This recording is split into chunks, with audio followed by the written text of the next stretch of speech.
The goal here to help beautify neighborhoods across the city with volunteers preparing their communities for the major events that'll be coming to LA in the coming years. That includes next year's World Cup, the Super Bowl in 2027, of course, the Olympics in 2028. If you want to participate, Shine LA takes place every fourth Saturday of the month.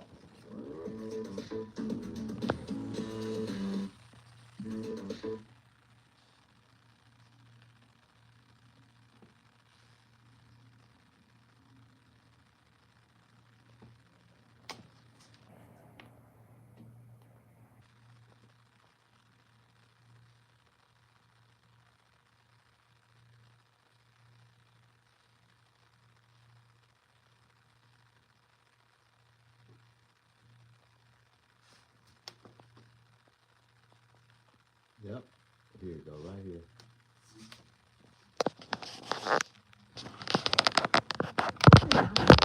You're supporting local food pantries as the government shutdown stretches into day 24. Eyewitness News reporter Tim Caputo has more from the LA Regional Food Bank in South LA, where they're now bracing for a surge as CalFresh benefits are set to lapse. Yep. The National Guard on a new but familiar mission in Los Angeles, supporting families in need. Because of the ongoing government shutdown, Governor Newsom deploying the Guard to food banks across California. They stand ready. Governor Newsom is sending the National Guard troops to LA, San Francisco. See, I told you it's only one political party. There is no such thing as two parties. They all agree and do the same thing. Now, the reason why they're sending the National Guard troops in right now is to prepare for the chaos that's about to erupt. So if the National Guard troops are already in position and it becomes chaos and Donald Trump decide to push that button, martial law. Oh my God, man. And the crazy part is, a lot of the people who receive food stamps don't supposed to get them. They don't need them. They not gonna go crazy because they ain't getting no food stamps no more. They gonna be mad, but they not gonna go crazy. But the people who really, really need them, man, these people finna go crazy, man. These people finna become criminals. That's the only thing they know. Just fill up their basket and run out the store. That was the last resource. Because they ain't finna be giving them food stamps to give them an option to go shopping anymore. They just finna start passing out boxes of food. Here you go. You get some potatoes. You got some cheese in there. You got some noodles. You got some rice. You get what the government gonna give you, just a box of food. You better go home and cook it and make the best of it. Nah, you ain't finna get no more options and be able to go buy Kellogg's and Lil Debbie cakes and Dr. Pepper and Coca-Colas and Sprites no more with the food stamps. Oh yeah, it's going down. So what they doing is they sending the troops. Oh, I don't know how that story. Let's get to the next story. There we go. It's going down. I want y'all to pay attention to this. See, they always try to blame Donald Trump for sending in the troops. But now, what you gonna say when Gavin Newsom sent in the troops? And ain't nobody questioning Gavin Newsom's reason for sending in the National Guard. You wanna know why? Because they already prepared for the crazy chaos that's about to pop off when these people realize that the government ain't giving them nothing free no more. You ain't getting no more free. You're going to have to get a job. You're going to have to go buy your own food. You're going to have to take care of your own family. Ain't nothing wrong with that. Ain't nothing wrong with that. But it's a lot of poor people in this world. It's a lot of people that just don't have no direction, no way of life, no way to get nothing for themselves. And that's all they run around and look for, free handouts. I know a lot of black people, that's all they want. And the crazy part is, I know some black people that got a perception in their mind that if they keep begging you for it, eventually you'll give them something. And I'm like, man, what the fuck? You'd rather beg than to go work and earn something and get your own and have something for yourself? Wow. There's a lot of sorry ass people in this world. Then they get mad at me. Cause look at me. Look at me. It's 6:30 in the morning. And I got up at 5 o'clock this morning, willing and able to work for myself. And I done already made $150 today. While most barbers is asleep, I done already made more money than they gonna make all day in one haircut. Ain't that about a bitch? But I tell you what, I'm gonna keep working. And when I see things like this that let me know what's about to happen in our society, we in trouble. We in trouble, y'all. I want y'all to pay attention to this. Out here supporting Listen to local this story food real pantries good. as the government shutdown stretches into day 24. Eyewitness News reporter Tim Caputo has more from the LA Regional Food Bank in South LA, where they're now bracing for a surge as CalFresh benefits are set to lapse. The National Guard on a new but familiar mission in Los Angeles. Look at those boxes. That's all they gonna get, a box of bag of potatoes. Shutdown. Governor Newsom deploying the Guard to food banks across California. They gonna get a bag of oranges. No, them grapefruits. They gonna give them potatoes, grapefruits, nasty ass grapefruit. Black folk don't even go to the grocery store and put grapefruits in their basket. But you gonna get them this time. You gonna take these grapefruits we gonna give your ass. You better go make a grapefruit cocktail, grapefruit fruit salad. To hold back crowds during this summer's protests. They're giving y'all niggas grapefruits. What else they got? They got big ass lemons right there. Here's the role that they played during COVID when we deployed the National Guard. Oh, they giving their ass grapefruits. That's fucked up. You only get 3 grapefruits. You got a family of 8 and you only get 3 grapefruits. 3 grapefruits. Using and deploying our National Guard in the What other foods they putting in them boxes? January Oh, they putting carrots in there? Demand at the food bank has been up about 25% this year compared to last year.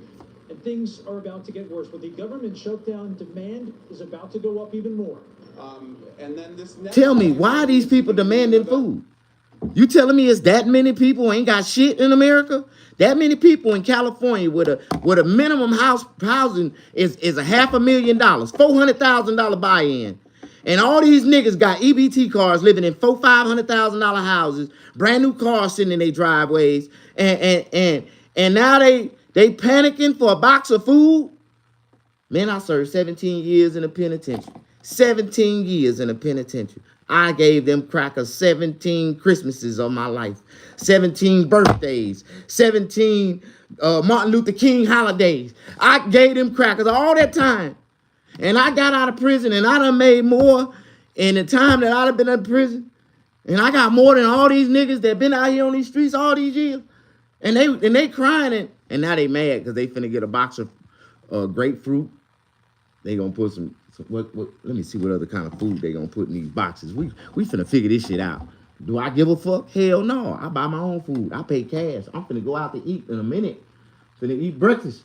I'm finna go out and eat me a breakfast. Steak and potatoes, some biscuit and gravy on their ass. Nigga, what? Not me. Not me. I'm a black man. I believe in working. I believe in making shit happen, getting your ass up out the motherfucking bed every motherfucking day and working. That's what I believe in. I don't give a fuck. If you don't work, you don't eat. If you're lucky I ain't the president, you niggas who show enough, man, everything, I'm going to tell you like it is.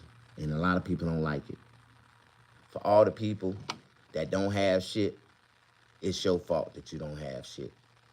It's really your fault that you don't have shit. I don't feel sorry for no nigga, no motherfucking cracker, no peckerwood, no Asian, no persuasion, no chinks, no ginks, no wetbacks, no Mexicans. Like, I don't give a fuck. See? I don't give a fuck. I don't give a fuck. Why?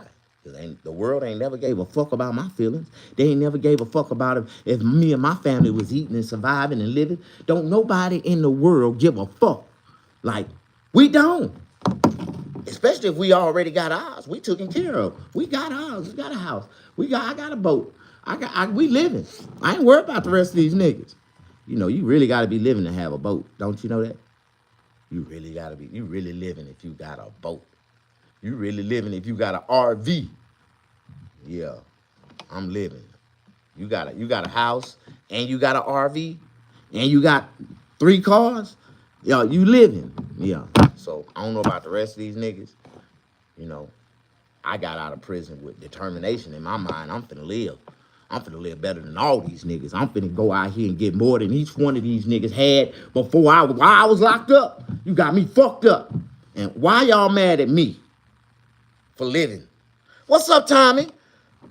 Oh, yeah, I'm finna be laughing. I'm gonna be sitting in front of Walmart with my camera, just waiting on niggas to run up out that motherfucker with their baskets full of food and get tackled outside by police and loss prevention. Matter of fact, I'm finna go find me a job. I wanna be a loss prevention specialist. I don't wanna be a loss prevention specialist. That's what I wanna do. I wanna tackle some niggas running out the door. I'm gonna grab them by the ankles. Here, come here. I'm just gonna tackle them by the ankles. Where you going? Now I'm gonna run out there and I'm gonna have a diversion. You know the little basket pushers? I'm gonna have one of the little basket pushers. When they try to run out there with that basket, I'm gonna put that basket pusher in front of them. Where you going? Where you going? You ain't going nowhere. You ain't going nowhere. Am I the only one? How y'all doing? I'm just talking about how these niggas, Mexicans, white people, Asians, Jewish people. You know it's more Jewish people that get food stamps than African Americans. Real talk. Oh, them Jews gonna be mad. They ain't mad, but they gonna be mad. They just, they ain't gonna be able to get them no cushers food, the cushers food or with the food stamps. I'm really mad. And I'm on the outside looking in and I'm mad. You wanna know why I'm mad? Cause I ain't gonna be able to buy no more food stamps. Man, you know what? It's so fucked up. This shit's so fucked up. Now I gotta go up on the prices of my candy store. I can't sell this shit for $1 no more.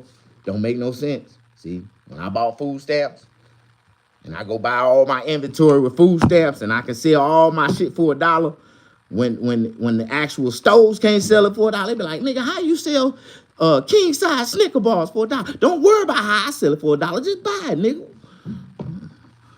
Well, that shit out the window. I can't buy no more food stamps to buy me no more inventory to make me no profit.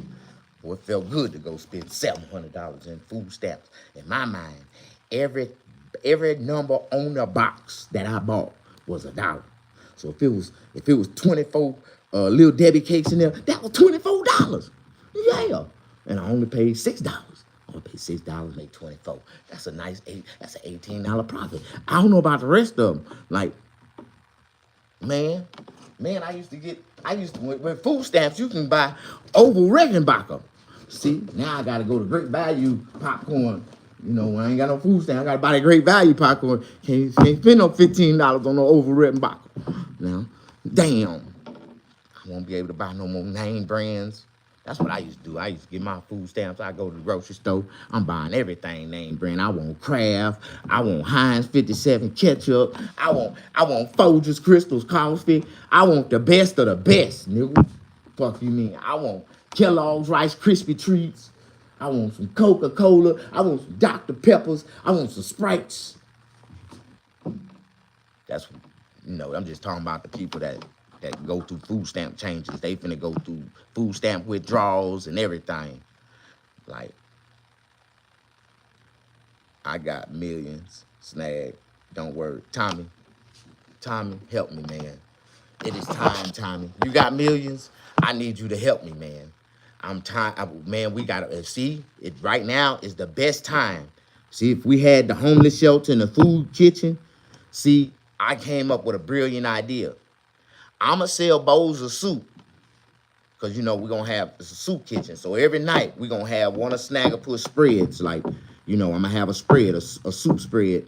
I like to, I tell everybody, in order to help people who can't help themselves, you gotta be in a position to help to do for your own self. Like, and right now I ain't even in position to do for my own self, but I'm steady trying to come up with ideas to help other people that's in trouble. That's finna be in serious trouble. These folks, all they getting is a box of food. All they getting some grapefruits. Why they giving them grapefruits? Grapefruits and potatoes, man, that's a hellified meal. And government cheese. Happy Sunday. Shatika Woods. What's up, baby girl? I want y'all to don't fall off because what we talking about is serious. I'm just telling y'all why they sending the national troops. Ain't nobody paying attention to these red alarms. Ain't nobody paying attention to these alarm bells right now. They starting to send them, the National Guard out everywhere. In all the Democratic states that they finna take food stamps, they are deploying the National Guard on the low. And they send them to the food banks. Why? Because they know that the food banks is going to be attacked by the people that don't get their EBT, because they going to be mad that they only giving them one box with just a couple items in it. It might not be a full box, but it's a box. And it's one box per person. So they going to be like, they going to take all their kids, their grandmama, their cousin. Hey, girl, you better come over here and get this free food. You know how black people get to spread the news. They giving away free food. And you got to stand in line for 5-6 hours. Cause this girl got her husband in line, she in line, her mama in line, her daddy in line, her kids in line. She got her sisters and cousins and they kids in line. Like all these people, y'all talking about, we finna see who poor now. We finna see who poor now. Yeah, we finna see these girls finna be fucking for food now. They finna be giving their coochie away for food. I'ma be riding around. I think I'm gonna buy some cereal. I'm gonna buy some noodles. What's the foods they ain't gonna be able to buy? Yeah, I'm gonna have ground beef. I'm gonna have all the foods, and I'm gonna have like packages, box foods. You can buy these foods at a discounted price. Like it's a Snag Miracle food box. And it's gonna be better than the government Miracle food box. It ain't gonna have grapefruits in it. It's gonna have kumquats. You'll be able to eat the hull and all, the whole orange.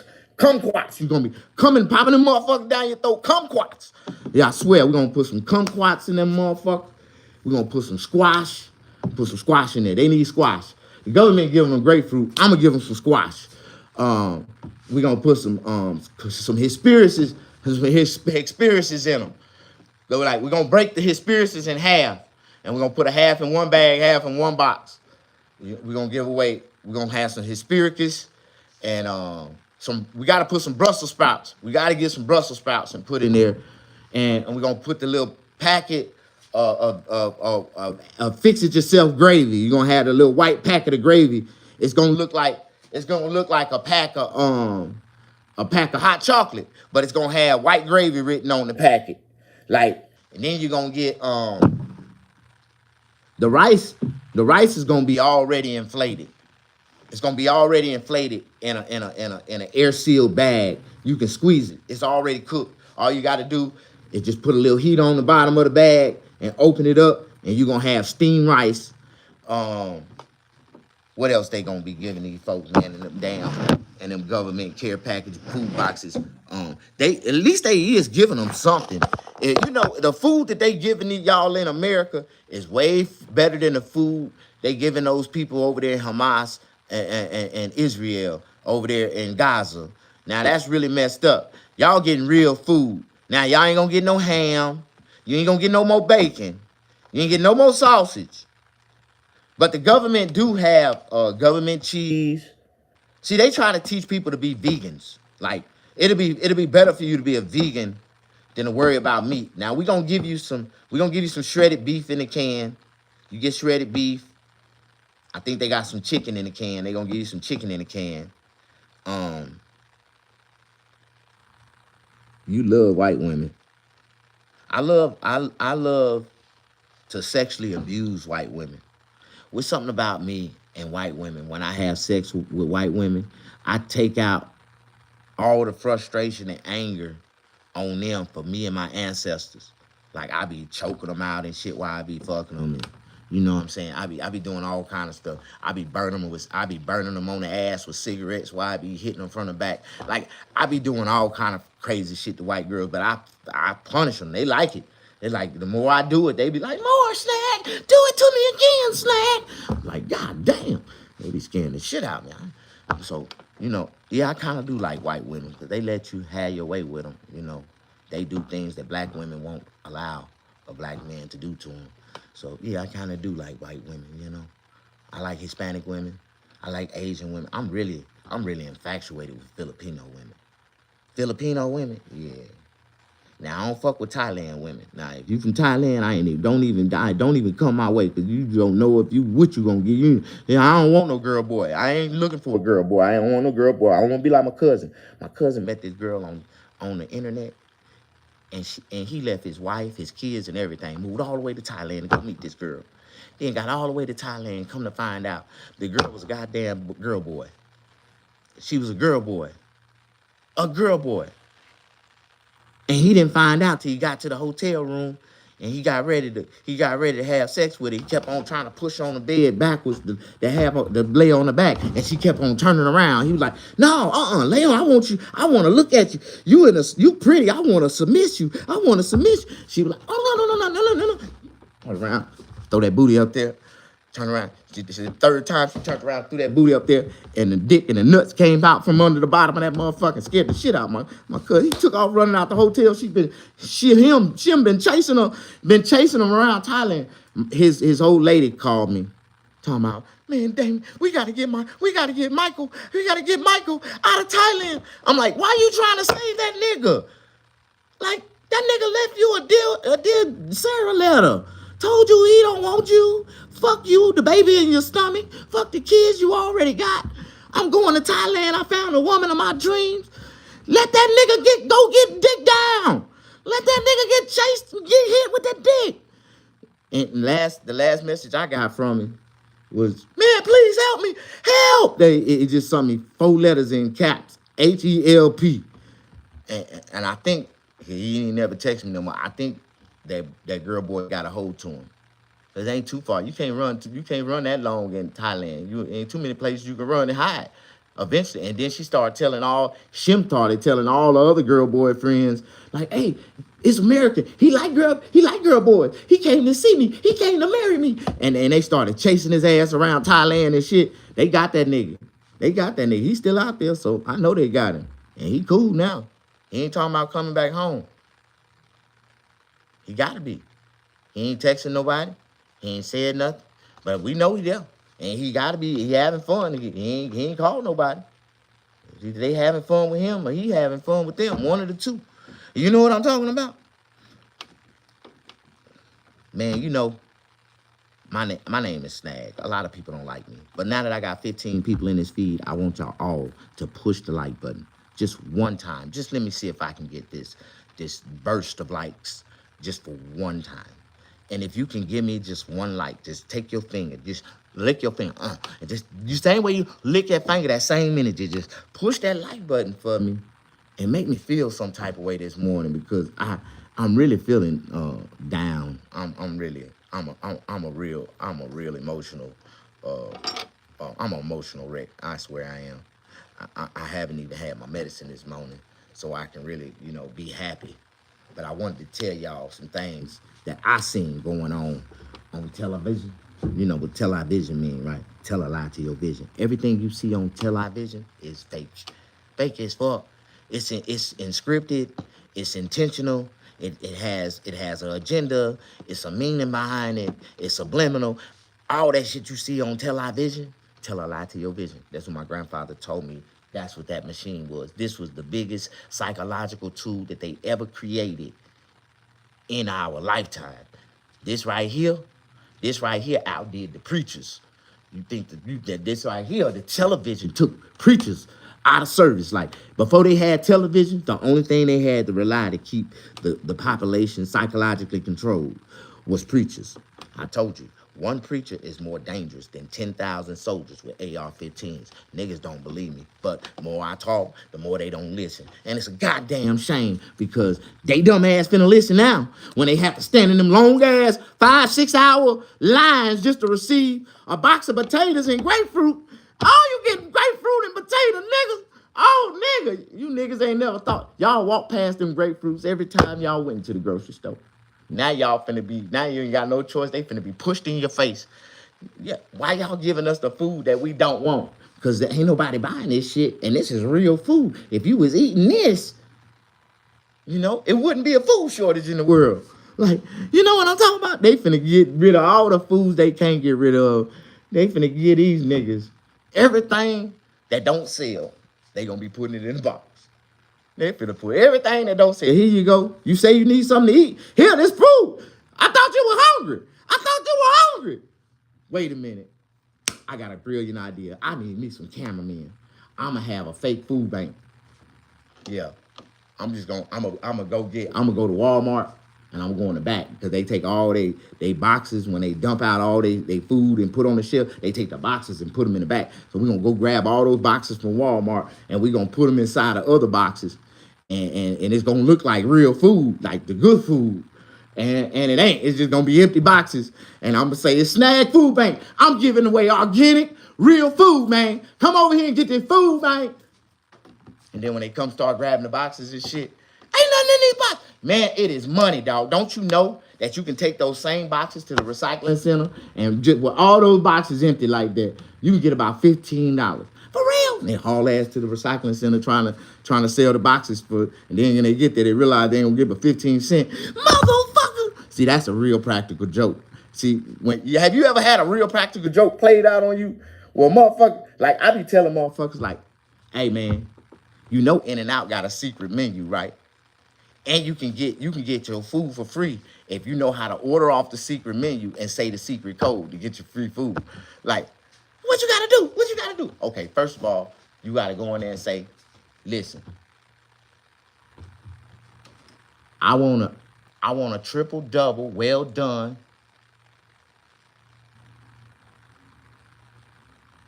Well done, animal style with Scooby-Doo snacks. And I love to eat In-N-Out. That's the code. You gotta say that. And if you say it with Scooby-Doo snacks, they know that that's bacon on top of the mustard, on top of the animal fries, and you get 3 pieces of cheese in between every patty. That's the secret menu, right? And if you say, I love to eat In-N-Out, you get it for free. That's the free passcode, right? Now, I passed out this information, and you ain't gonna believe how all these motherfuckers got in my inbox talking about, thank you, Snag. Thank you, Snag. I got me a free animal burger, a free animal fry with Scooby snacks, and I got it free at In-N-Out. Okay, that's cool. I gave you the code. Now, if you really want to go get that free food, I just gave you the secret inside of how to get it. Now, I ain't gonna repeat it because that'll be me saying, oh man, I know how you can get free food at In-N-Out. No, that ain't gonna work like that. Push that like button. Don't nobody like you. Hey, Miss Kyle.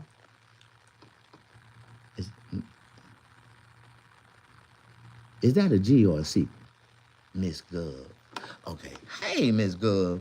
I didn't want to, I swear to God, you know, I'm 50 years old and my eyesight ain't that well, especially early in the morning. Lord Jesus, where my coffee at?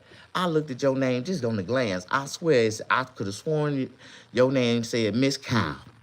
And I was like, oh, I know damn well, I don't want to mispronounce that the wrong way, Miss Cow. But that's a G-O-V.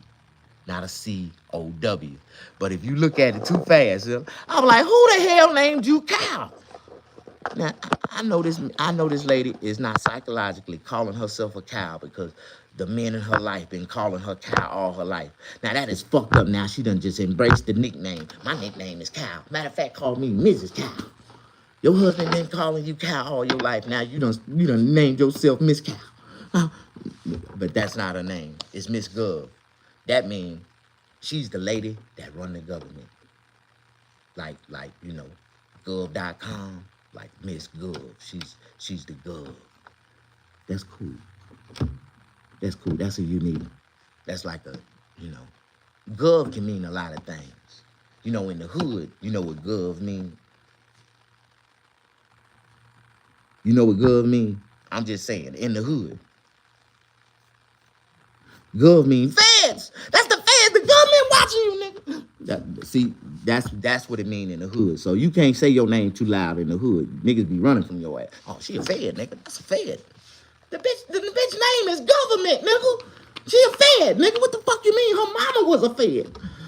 I'm just telling you, like, that's like you wouldn't be able to. I don't think you'd be able to survive in the hood that long with a name like that. But thank you for coming in. I don't mean I don't want to offend you. I hope I ain't say nothing to make you feel no type of way. But it's just the first thing that came to mind when I read your name. And I was like, I know damn well she ain't got a husband that been calling her a cow, disrespecting her so much in her life that now she done embraced the name psychologically. Now she feel like it's okay for herself to call herself a cow. You see how these niggas break these women down? Man, I know some niggas do women like that. I know. I got a homeboy. He got a Mexican girl that he went all the way over in Mexico and brought her back. And he named her Black Mexican Bitch. And she answered to that shit. And it fucked me up. He like, Black Mexican Bitch? Yes. And she's submissive. I was like, what the fuck? He like, yeah, I gave her that name when I first brought her here from Mexico, man. And she cool. She cool. Man, this nigga, he fucked my head up with that shit. I went to Mexico and went and got me one.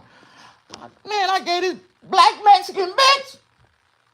And I left the bitch at the house. And the bitch started integrating with the neighbors. And we lived in the jungles in L.A. Man, I came home. I'm like, Black Mexican bitch, where you at? That bitch came out the door. Boop, boop. Who the fuck you think you talking to, nigga? Where the fuck you been at? Oh, I was like, what the fuck? Who taught you English, bitch? Like, what the fuck? I don't know, man. I was fucked up. I was like, who the fuck taught you English, bitch? Oh my God. I left that bitch. I had to leave. Man, you can't leave no immigrant in the hood and go to work and think that bitch ain't gonna migrate and socialize with motherfucking other bitches in the neighborhood. Like, this bullshit going on. Do anybody know what I'm talking about right now? I can't make this shit up. That's a real story that happened to me in my life. And that's where I got it from. You know, niggas always come up with great ideas from another dumbass nigga. And I got inspired by my homeboy, and I went and tried to do it, and this shit didn't work for me. You know, what you see one nigga do, you might not be able to do it, my nigga. So don't try to do what you see the other nigga do. Monkey see, no monkey do. Don't nobody know what I'm talking about. Yes, I know. I know what gov means. And if I was in the hood, they wouldn't call me gov. That's how I moved out the hood, and I watched the hood from the top of the mountainsides now. Good morning. Push that like button. What the hell?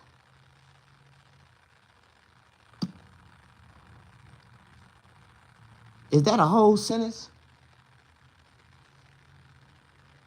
He is of the Most High.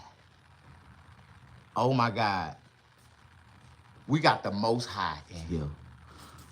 Humble blessings, brother. The Most High from Ruth.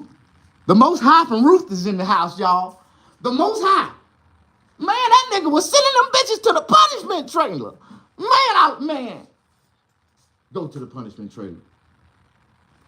If you don't know what the fuck I'm talking about,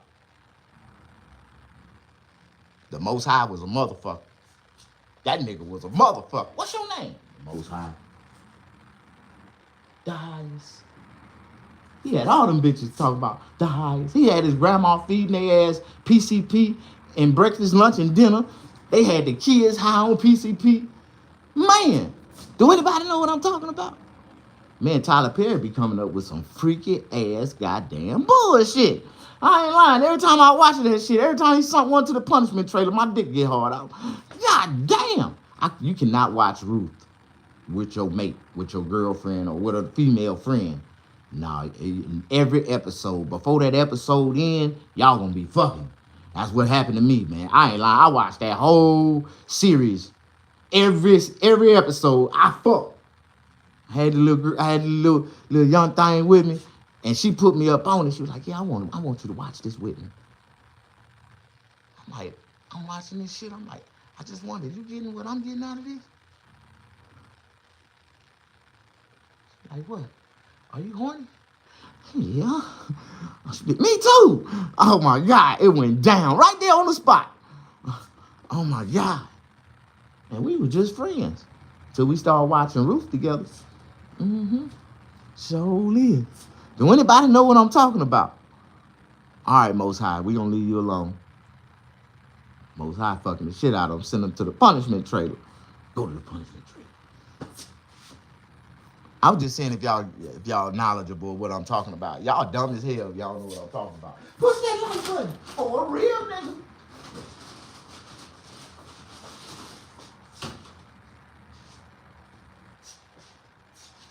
Man, I lost my coffee. I had a cup of coffee and I lost it. It was a white cup. Oh, there you go. The reason why I lost it because it's sitting on a white counter in front of some white toilet paper and it was camouflage. God damn it. How y'all doing this morning? Y'all blessed? Thank you for pushing the like button. You know, I kind of went off script. I kind of took y'all to Mars. Then we jumped to Pluto. Some type of way we ended up on Neptune. Now we back down to Earth. Y'all know I take y'all ass to Mars in any given second, you know. But, hey, that's because I haven't had my medicine yet. I'm a true patient, and I have to take my medicine. You know you need to take your medicine, Damon, so you can function and be, you know, cool with society. You know, be able to deal with other people. Be able to talk, you know, be able to receive, you know, a message. You know. I'm trying to coerce myself to take my medication because, you know, I gotta take my medicine. I need my medicine. Take your medicine, Dana. Come on, take your medicine, Dana. Okay. Okay. I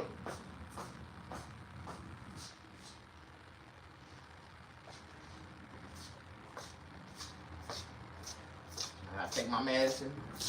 Once I take my medicine, I'm gonna be inspired to tell y'all some more funny stuff. You know what I mean? You think I ought to take my medicine? I need to take my medicine. If I don't take my medicine, somebody's subject to get hurt. And I don't want to see nobody get hurt. Lord knows I don't want to see nobody get hurt.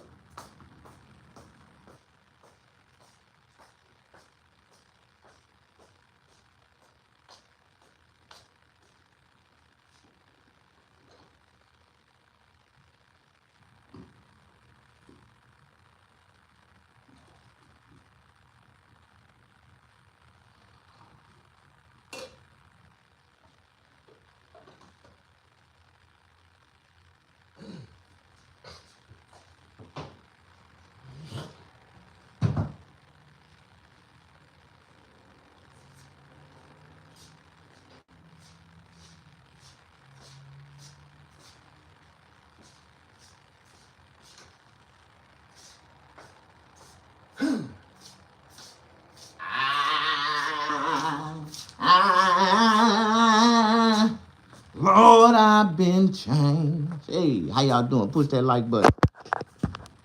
Don't nobody like it. I already know that.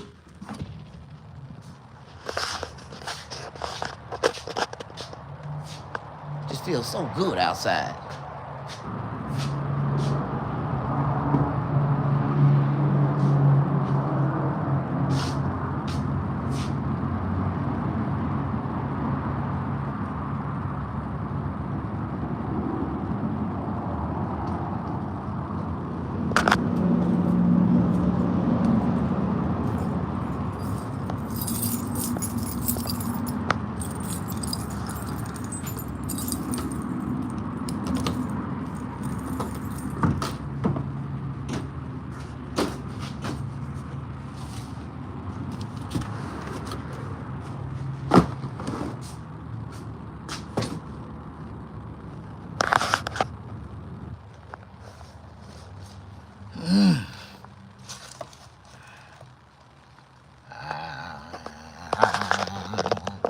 Oh, I've been changed.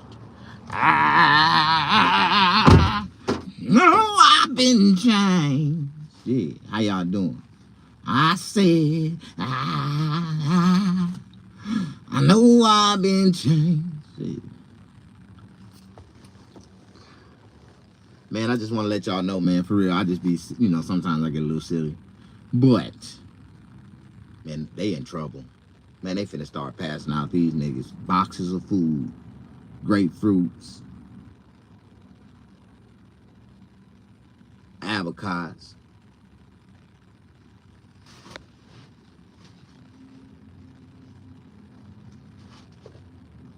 All the foods that they don't want, that they don't like, that they don't sell. You ain't getting no watermelon, no cantaloupe. You ain't getting none of that. No watermelon, no cantaloupe. They ain't giving away no watermelon, cantaloupe.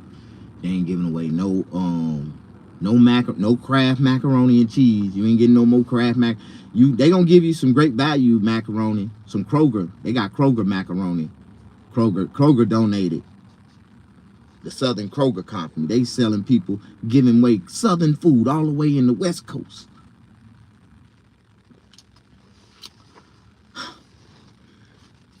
Well, y'all know I can't go. I can't do nothing with no goddamn box of food. I ain't got nowhere to put that shit. Got no refrigerator and shit to put that in. I ain't got no cabinets and shit to store that shit in. So what is a box of food gonna do for me? I need EBT hot. I need hot EBT. I need to be able to go to Jack in the Box and buy me a chicken sandwich. Y'all, they throw that shit out the window, nigga. Oh, a lot of these, that mean without the EBT program, a lot of these other businesses like KFC finna go out of business. Oh yeah, Jack in the Box, Arby's. Who even eat Arby's? Like, who the fuck? Who? And it's funny because every time I pass up Arby's, I don't never see nobody in a drive-thru. I'm like, that motherfucker just an empty stove, but it's open. I'm like, how the fuck y'all doing? Don't nobody like you, Stan. I need to take my medicine, man. I can tell I need to take my medicine. You see, I got the shakes right now. Ain't nothing I can do about it. Shit. I got Alzheimer's. It's okay though.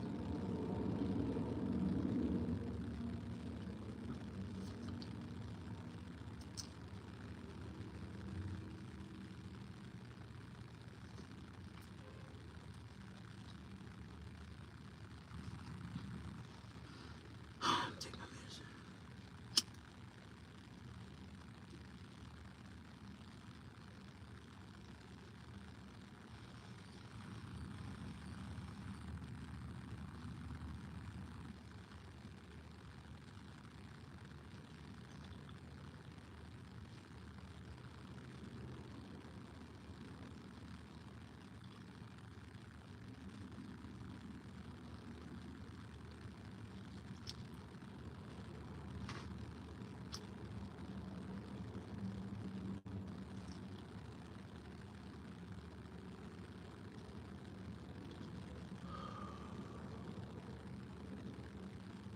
You know, a lot of people don't even know how to properly consume medical marijuana, right?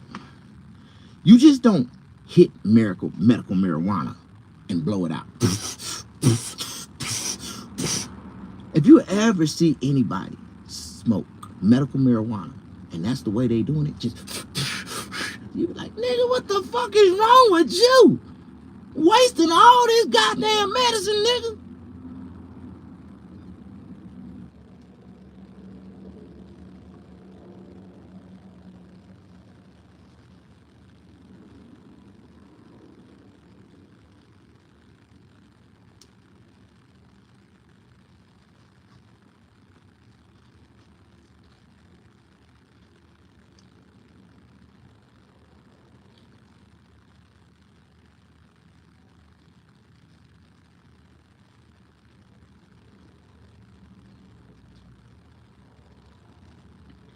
You're supposed to hit it.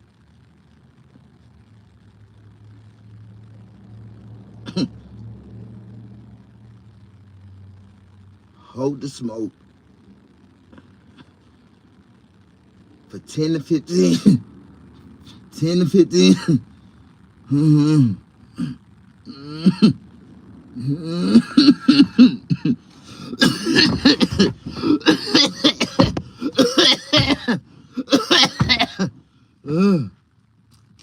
Oh yeah.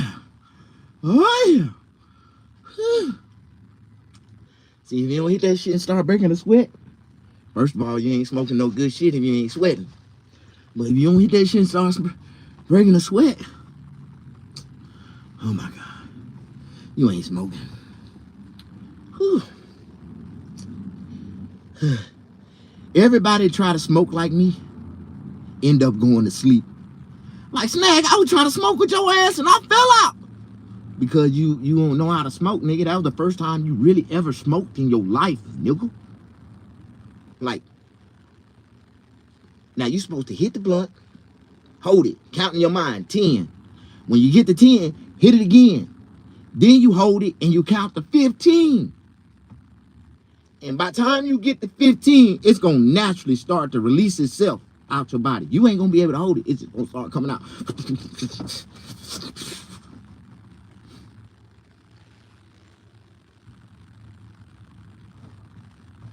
I be really tripping out on niggas. I be like, man, I thought you knew how to smoke.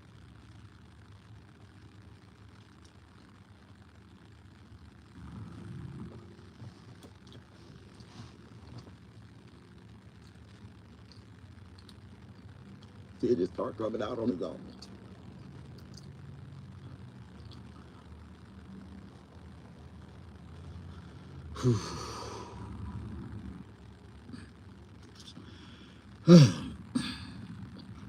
See, my lips done already started to get stuck together. See, you get the full effect of the medicine, and you can just like,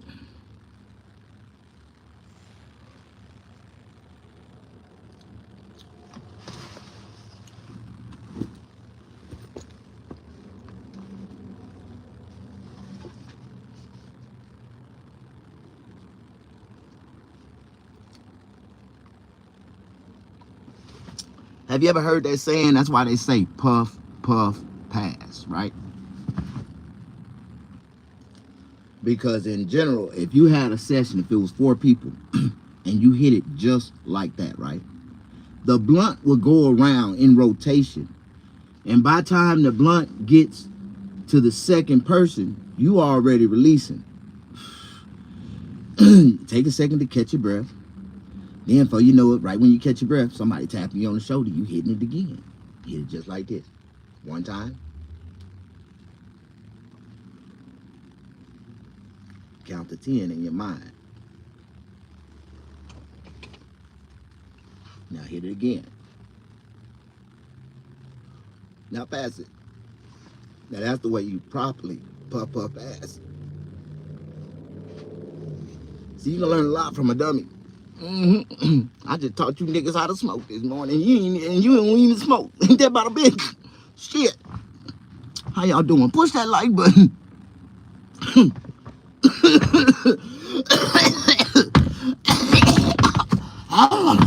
Oh yeah.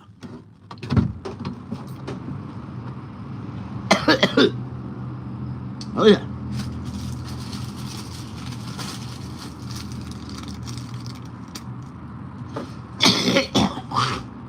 Oh yeah. Oh yeah.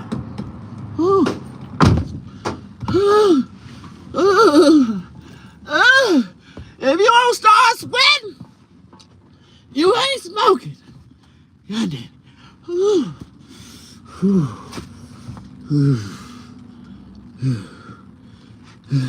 How you doing? Did I teach y'all how to smoke this morning? What's up, Tommy? Leroy! Leroy! Leroy! Hey, wife on there. Wife on it. What's up?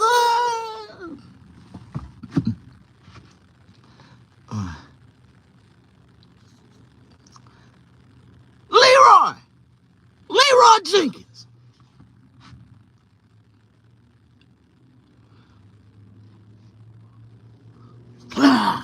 What's my name? Leroy. What's my name? Leroy. I bet you can't tell me where that movie came from.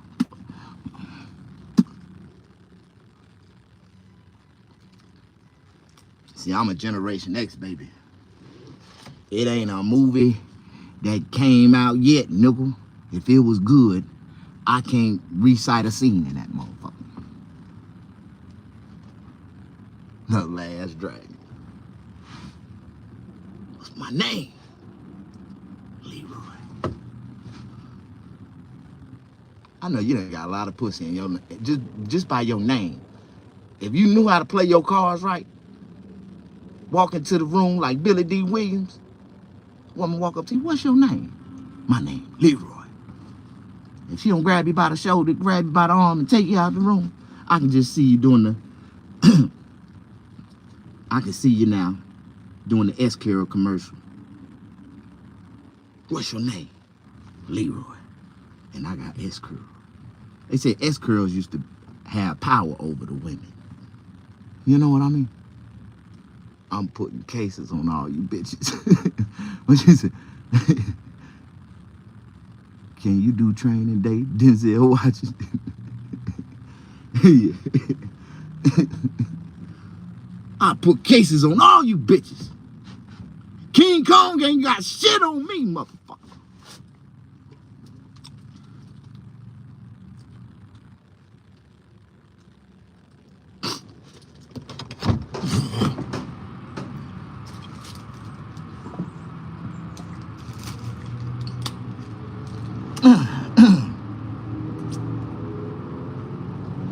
Woo.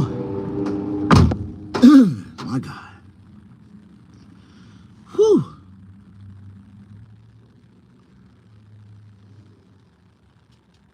Now, I'm ready. I done let half of this blunt burn out. I need to just let it, I need to put that out. I need to let my medicine kick in. When my medicine kick in, it's already done kicked in. It's already kicking in. It's already kicking in now. See, it kicked in because I know how to smoke. I was high before I put the blunt. I think I was high like 10 minutes ago. How y'all doing? Push that like button. I ain't got nobody to smoke with.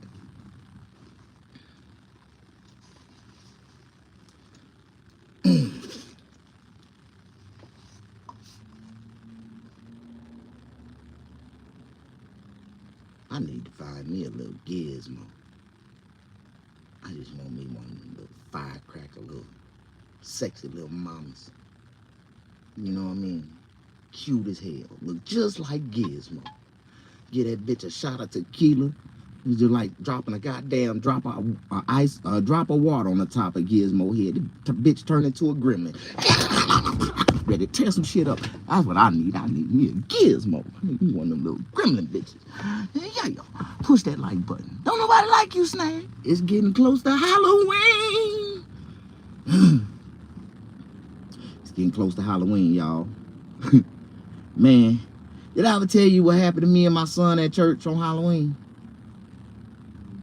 Man, I get this email invite from church saying, bring your kids to church on Halloween, and we're gonna have a church and treat. A church and treat. I'm like, all right, cool. I knew it was some bullshit. In some kind of way, it was gonna be some bullshit that I ain't never known for nothing to be free in my life. But I called myself being smart about it. I went to the church and I pulled in the parking lot and I told my son, you go on and jump out and go inside and grab you some candy and stuff, and I'm gonna come in there and get you in a minute. What my whole plan was is while he was in there grabbing, you know, doing the little trick or treat, I was gonna be in the car smoking a blunt. I get halfway through my blunt and I see these two usher ladies come outside the church, coming into the parking lot with my son. One lady got my son butt naked by his ankles, holding him upside down. And the other lady got his outfit, his costume in her hand, talking about, who kid is this? Who kid is this? I jumped out the car like, bitch, what the fuck going on? What y'all doing? That's my son. What the fuck? You can't send your son in here like this. You can't send your son in here like this. I'm like, what the fuck? They got mad at me because I saw my son in the church house in a little red devil suit. You can't send him in there. They talking about he scared all the kids. Like, what the hell? What the fuck? I was mad as hell. I don't know who told y'all to take my son damn outfit off, his costume. Ain't no such thing as a goddamn devil. No goddamn red tail hanging off his ass. I just don't understand. Do anybody? Thank y'all for pushing the like button. I see I'm losing my audience this morning, and I ain't even get a chance to. I was taking my medicine. I thought y'all understood. Y'all had compassion and y'all had love for me, but you can't even let a brother take his medicine and get right, so I can get right for y'all. But y'all don't want me to get right. I see. Y'all don't care. Y'all selfish. You're insubordinate. That's what the fuck you is. You're insubordinate. You're selfish.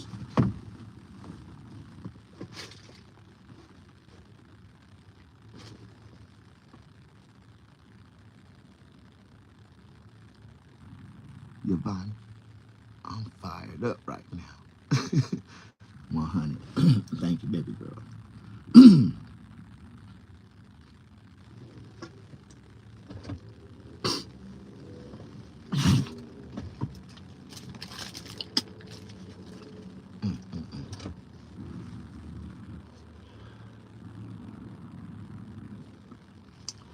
I'm on that good kush and fentanyl.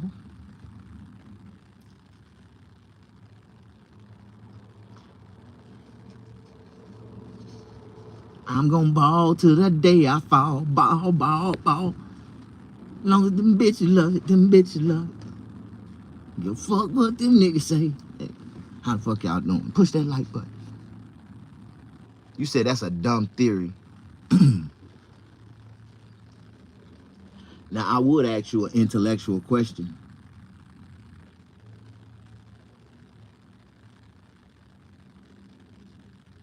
That'll counteract your question. But you didn't ask a question. You made a statement. You spoke an opinion. Even though I wasn't speaking of a theory, I only speak facts. Let me tell you something, brother. I'm not gonna waste my motherfucking breath trying to teach you niggas something. Cause one day I might need this shit when I'm out in the motherfucking Pacific Ocean and my goddamn yacht going down. I might need to save this breath. I don't waste my breath, nigga. Like, nigga, what I'm trying to teach you is very valuable information that can save you and set your family free, nigga. Do you know they finna give away reparations? You know, I'm a part of a group of people in America that a lot of group of peoples in America wish they was a part of. I'm a descendant of one of the great migration generations. You know what I mean? My grandmother, I'm gonna say great grandmother. My great grandmother, she was a third generational slave child, and she was still psychologically stuck and fucked and afraid to leave Mississippi. But my grandmother, you know, every generation there's another generation that's 10 times stronger, right? My grandmother left the rural South in 1958. Down in Mississippi, she left in 1958, soon as she graduated from high school, and she went north.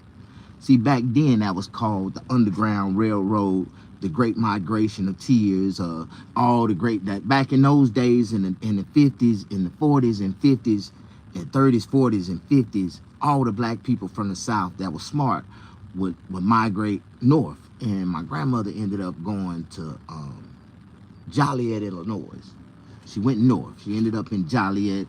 She stayed out there in Joliet. You know, she never made it to Chicago. She got shortstop. And she was in Joliet. In some kind of way, she met a nigga from Chicago. And she ended up leaving my granddad and ran off to Chicago with this other nigga. And he ended up going to Detroit. From Chicago, she went to Detroit.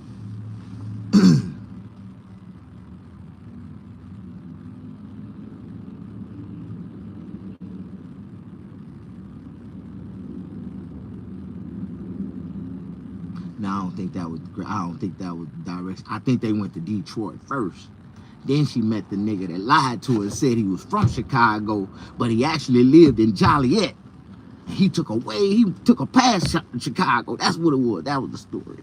See, I gotta smoke to remember it all. But I know my history. See, a lot of y'all niggas can't go back in y'all history and understand where y'all come from.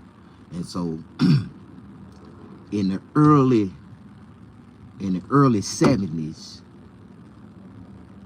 late 60s, that's what it was. Late 60s, my grandmother said she moved to California in like 1965, 66. And back in those days, black people wasn't allowed to be in Los Angeles. It was still segregated everywhere. Even though they told y'all black people was free, that was a lie.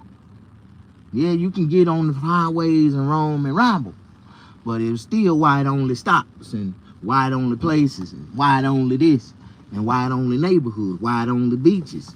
Like, blacks got their beach way over there at Rock Dollar. You go over there at Rockwalla where all the damn rocks at. And y'all go over there to Rockwalla Beach where all the niggas at. They got a nice resort over there for them niggas and everything over there. If you know anything about the history of California, the Great Migration, my grandmother was one of the first African Americans. I never said she was the first nigga to buy a house in Compton, but she was one of. She bought her house in Compton in 1974. When black people was starting, when it was allowed to start to migrate and get out of and go down off into the southern parts of California, they let a couple of them live over there in the Crenshaw district over there. They let a couple of them live over, like it was black people. And this was like, this wasn't even 100 years ago, y'all. You know what I mean? Like, this wasn't even 60 years ago, y'all. Like, and we still think that we free. Slavery don't exist. Segregation wasn't never real. These white folks ain't never paid us for none of this shit. But California gonna right they wrong. They gonna right they wrong in California, see? And I'm a part of this great history. And because I have the paperwork and the literature and the connections to prove that I'm a descendant. I'm the descendant of my grandmother. I'm finna get reparations. I'm finna get the money my grandmother was entitled to for the discriminations, all what they had to go through. And then my grandmother became a real estate agent, and she was selling a lot of houses. She opened up the doors for black people. She was one of the first Century 21 real estate agents, black female agents, after she got her real estate license. Oh shit, sky's was the limit. But anyway, how you doing? Push that like button. Bro, live in Memphis. It's crazy down here. You know what it's finna be crazy at, bro? On the 1st of the month, y'all all gonna wake up and realize it ain't gonna be no more food stamps. Oh, what we gonna do? Oh my God, these niggas ain't finna have no Thanksgiving. Oh my God. Why the month of Thanksgiving? These niggas is not gonna be thankful this year. Oh my God. I just realized they ain't having no Thanksgiving. My God.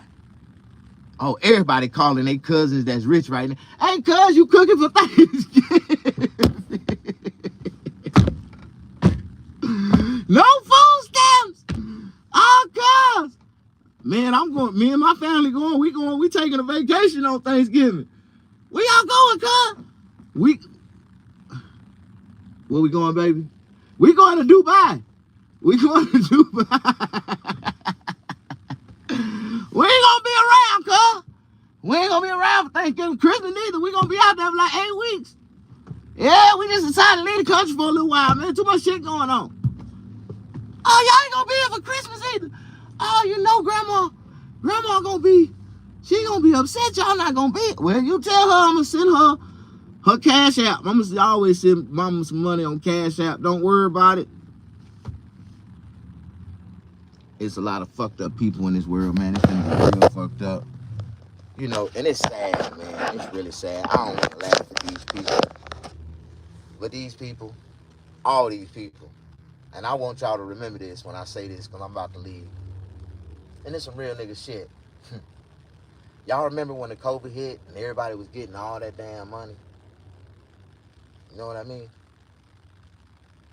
Everybody was getting all that money, PPP loans, unemployment, goddamn free housing vote. There was money flying everywhere. Y'all remember that?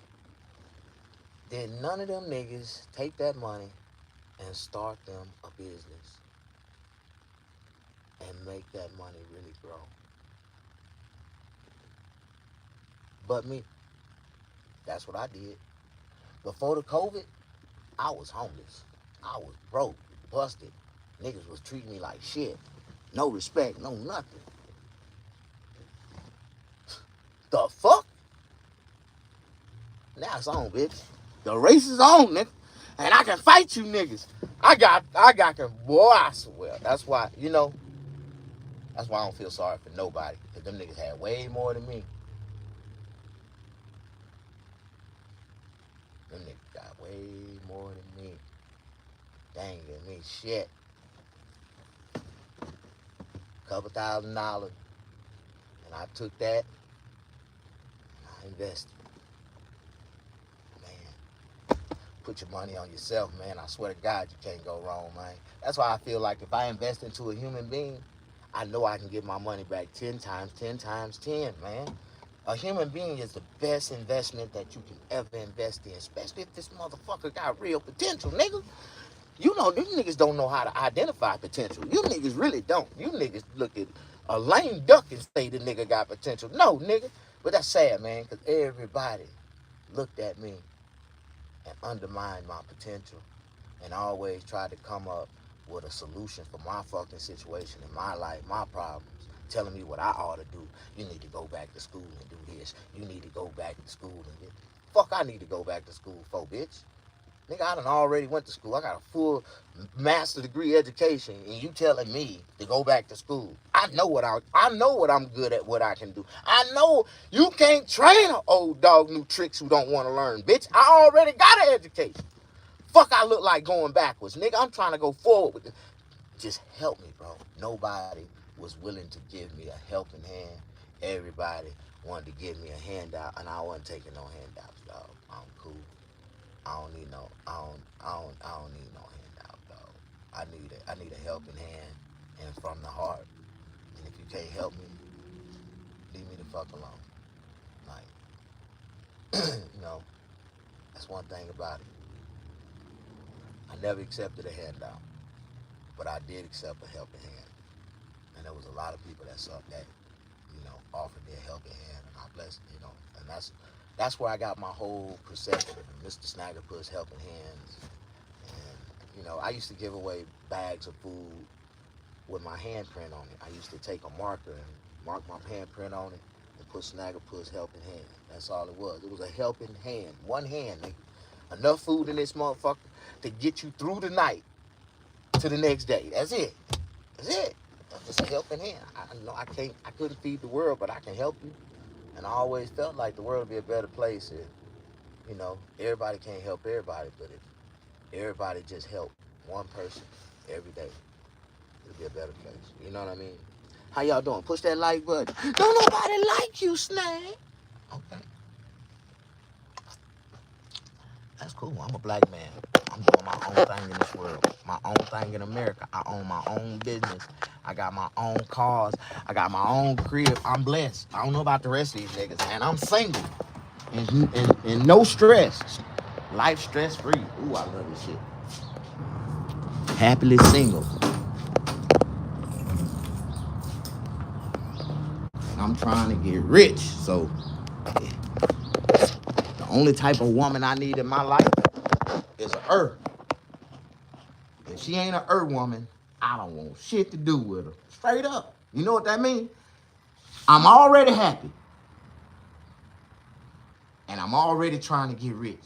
So if she can't make me happier and help me get richer, I can't fuck with her. Right now, my mind is focused. I'm a one-track minded, and I stay. I got tunnel vision right now. And if you can't help me, you're a distraction. Period. That's just the way I see it. God bless you. Have a good day. And I'm finna go eat me some breakfast. That's what we finna do. We finna go eat breakfast. Push that like button. This is what I do. My life. This is my life. My life, my life, my life, my life. In the sunshine. My life, my life, my life, my life. In the sunshine.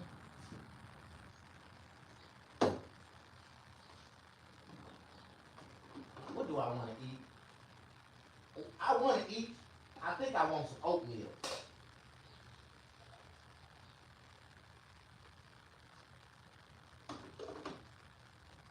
My life, my life, my life, my life.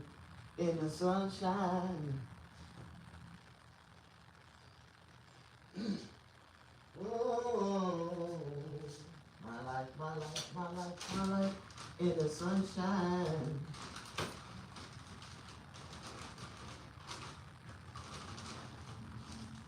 Ooh, my life, my life, my life, my life in my sunshine. I'm trying to make a million, hey. I'm trying to get a million, yeah. How y'all doing? Push that like button. Don't nobody like you, Snag. God got your back, bro. Just keep going, bro, and stay prayed up. Real talk. Thank you, Jonathan.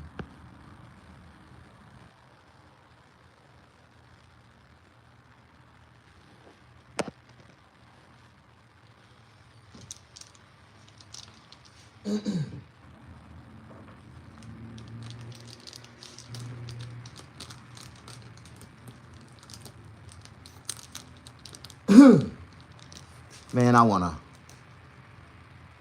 I'm trying to figure out a way to make some extra revenue, right? And I got a brilliant idea. You know, you gotta look for something that's a need, right? In the community. If you see they don't have something, and if you can fill that void, you know, a lot of people say that's the way people get rich, right?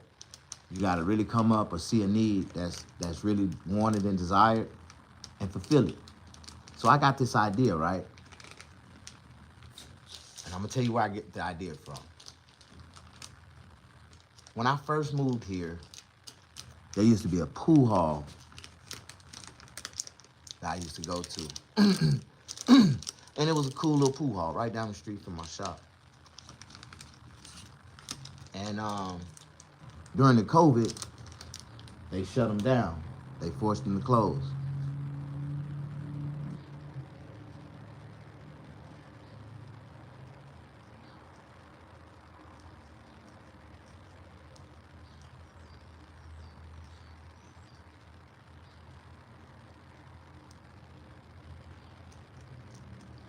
And there's a lot of people that like to play pool. I'm gonna open up a pool hall. That's what I'm gonna do. So yesterday, you know, I don't know, me, man, my mind get to jumping. I get going straight into, I get too big. I swear to God I do. I done already lined up 6 pool tables. I'm finna buy these pool tables. Well, I'm finna just put these pool tables and let them work themselves. If anybody go in there and shoot pool, they shoot pool. It is what it is. It ain't no pool hall around here. So I think if I open up a pool hall, each one of those tables can make at least $7 an hour. Get 6 tables times 7, do the math. That'll be worth it. The big table gonna be worth more than that. I'm getting $12 an hour for the big table.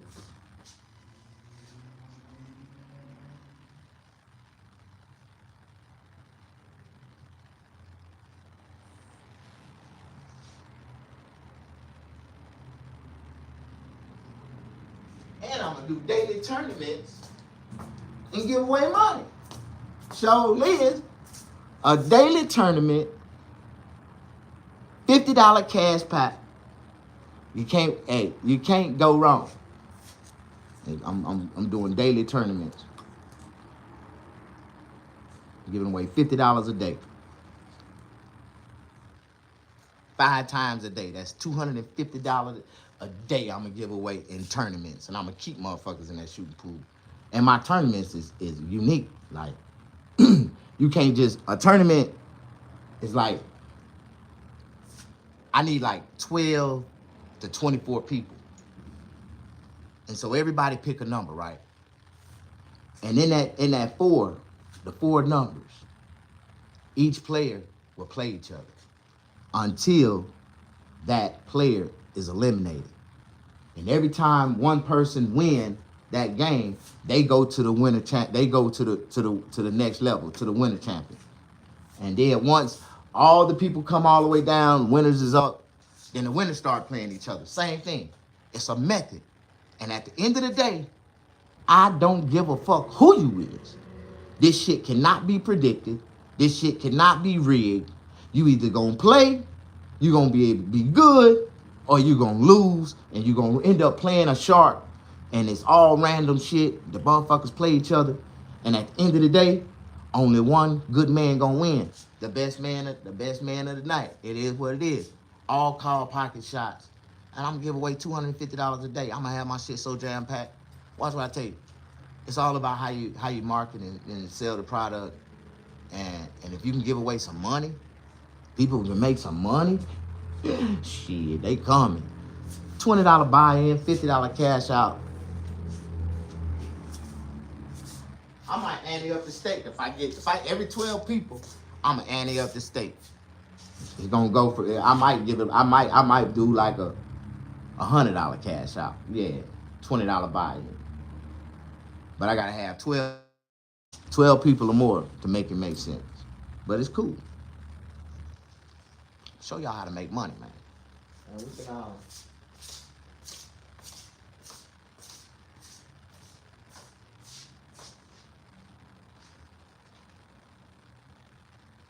And I ain't talking about selling no drugs.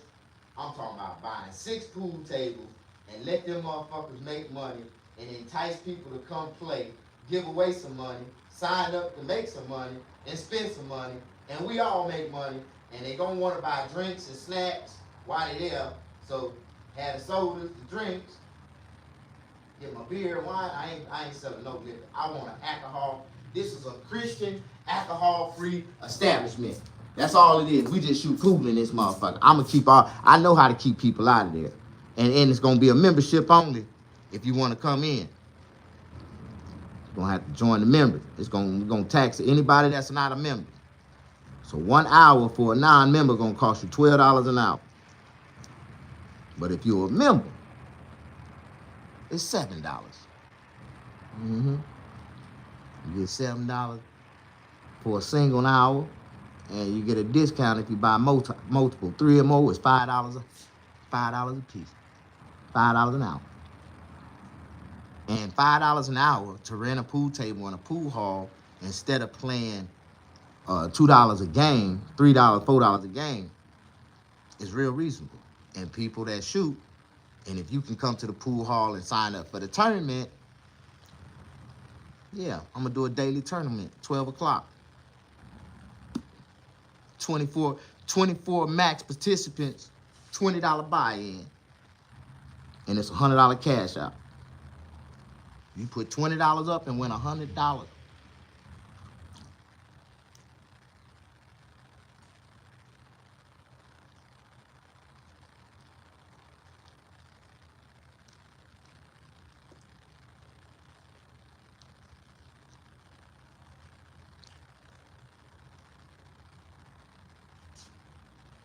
But I got a rule. I got a game, man. I got a game so cold, can't nobody steal it from me because it's a snag game. And I'm finna sell this game. I need to figure out how to market my game.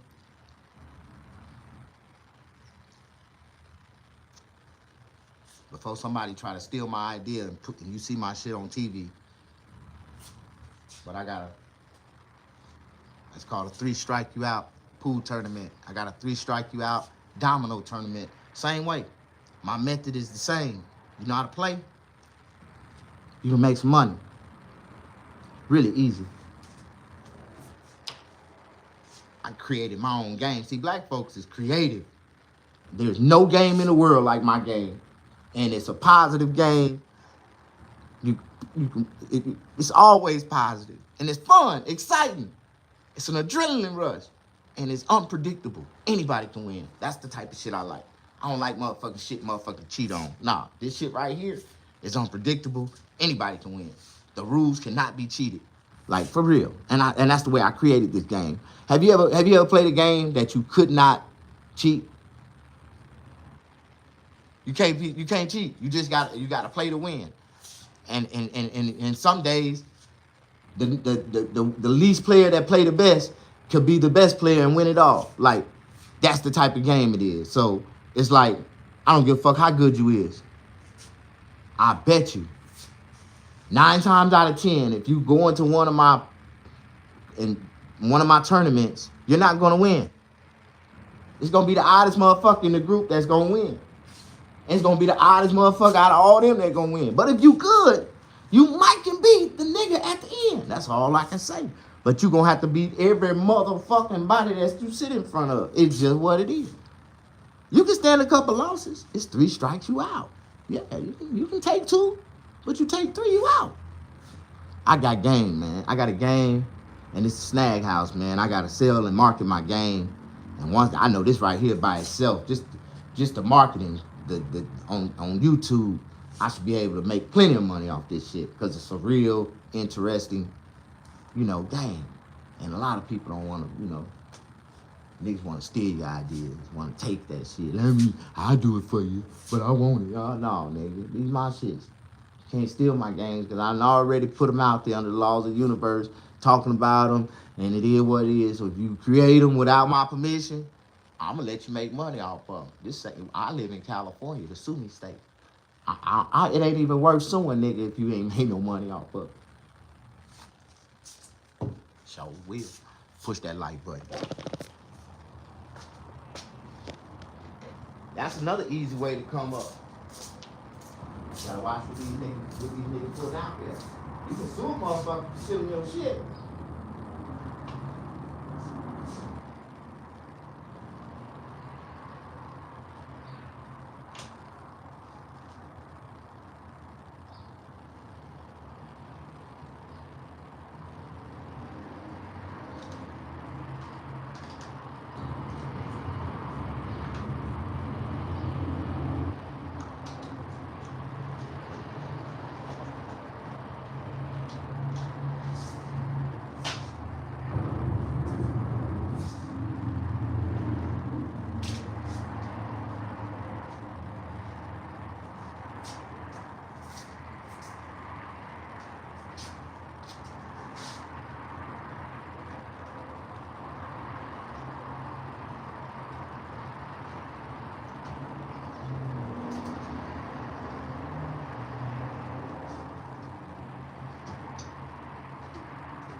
Don't nobody like you, Snag.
Good morning.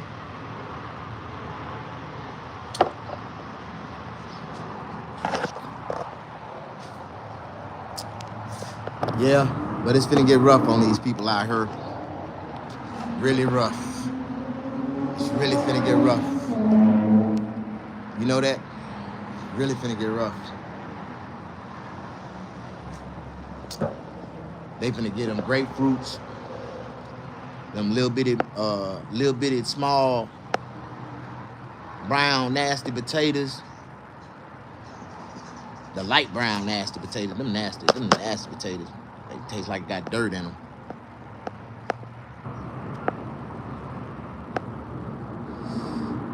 Well, a lot of them potatoes do have dirt because they growed in dirt. I had to realize that last night.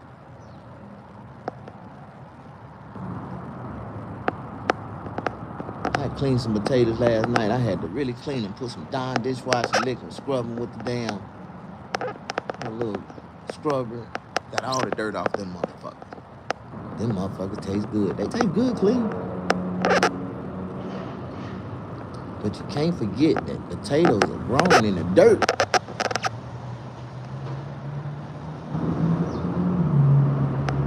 But there's so much nutrients in them damn potato skins. So it tastes so good. That's how you know it's nutrients, because it tastes good.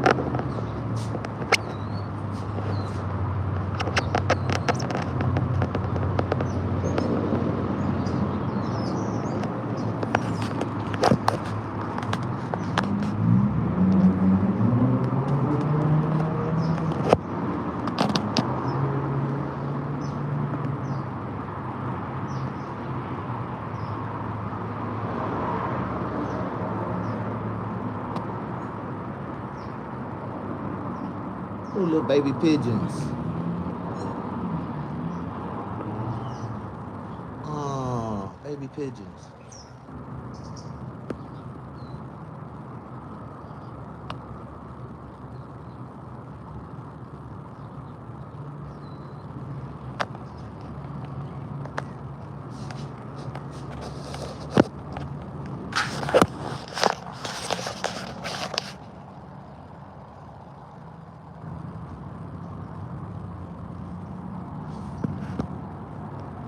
That's one of the old boy pigeons right there. Got a blue rag on his foot. See it? Got a blue rag on his foot. Guy, he's a pigeon keeper. He got like, man, dude got like 1,000 pigeons around his house in the afternoon. They all fly back to his house. He feed them, take care of them, and he let them out every night, every morning, early in the morning, he let them out. But they all got little blue bandanas tied around their leg. You know, it's some people that just, I don't know, crazy as hell. I don't know what possessed that man to befriend damn pigeons. Mike Tyson liked pigeons.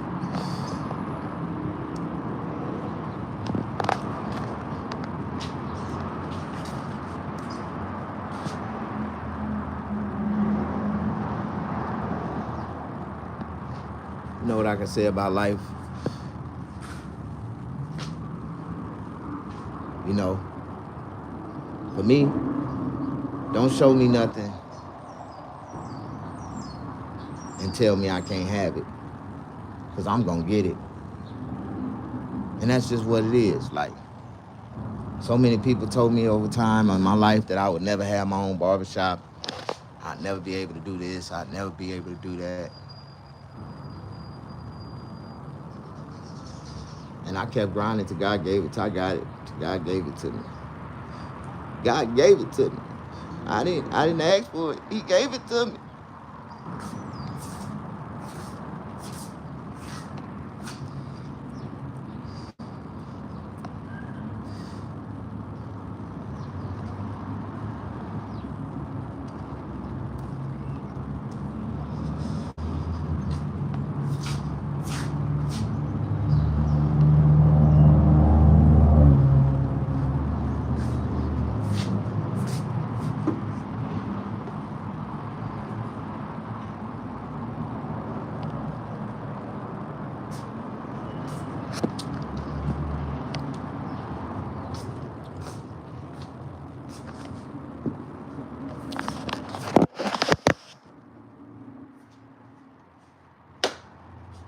Thank y'all for pushing that like button. I done had a lot of people come in this morning. I think I struck over 1,000 views off this video here. Consistently, I had about 20 people for a little minute. Anytime I get up to 20 people and I can keep them on for a few minutes, and let me know something, I'll be cooking on my views. Sometimes they give me give me a piece of the algorithm or something like that. Like I get a piece of it. Not all the time, but sometimes.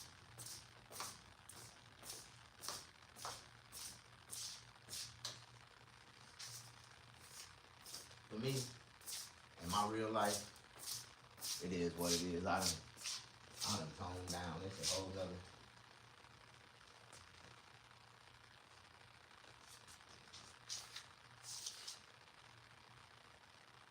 This right here is a deep story. This 9-year-old girl just disappeared.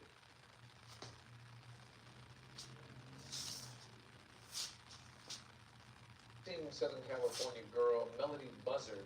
She was caught on camera wearing a wig at a car rental business earlier this month. And these are the first new images of Buzzard in about 2 years.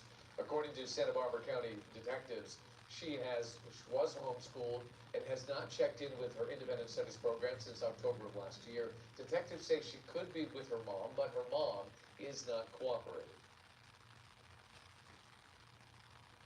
City of Los Angeles has a new fire chief. LA Mayor Karen Bass.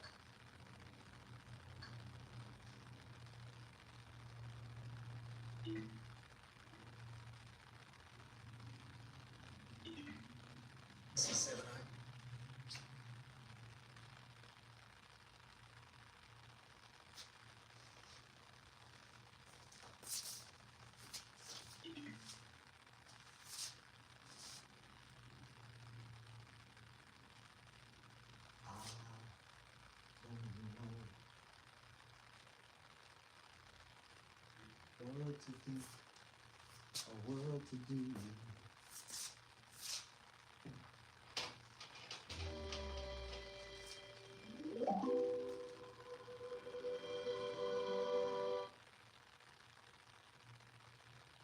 Welcome, Mr. Snaggerpuss. How you doing? Come on in. Push that like button.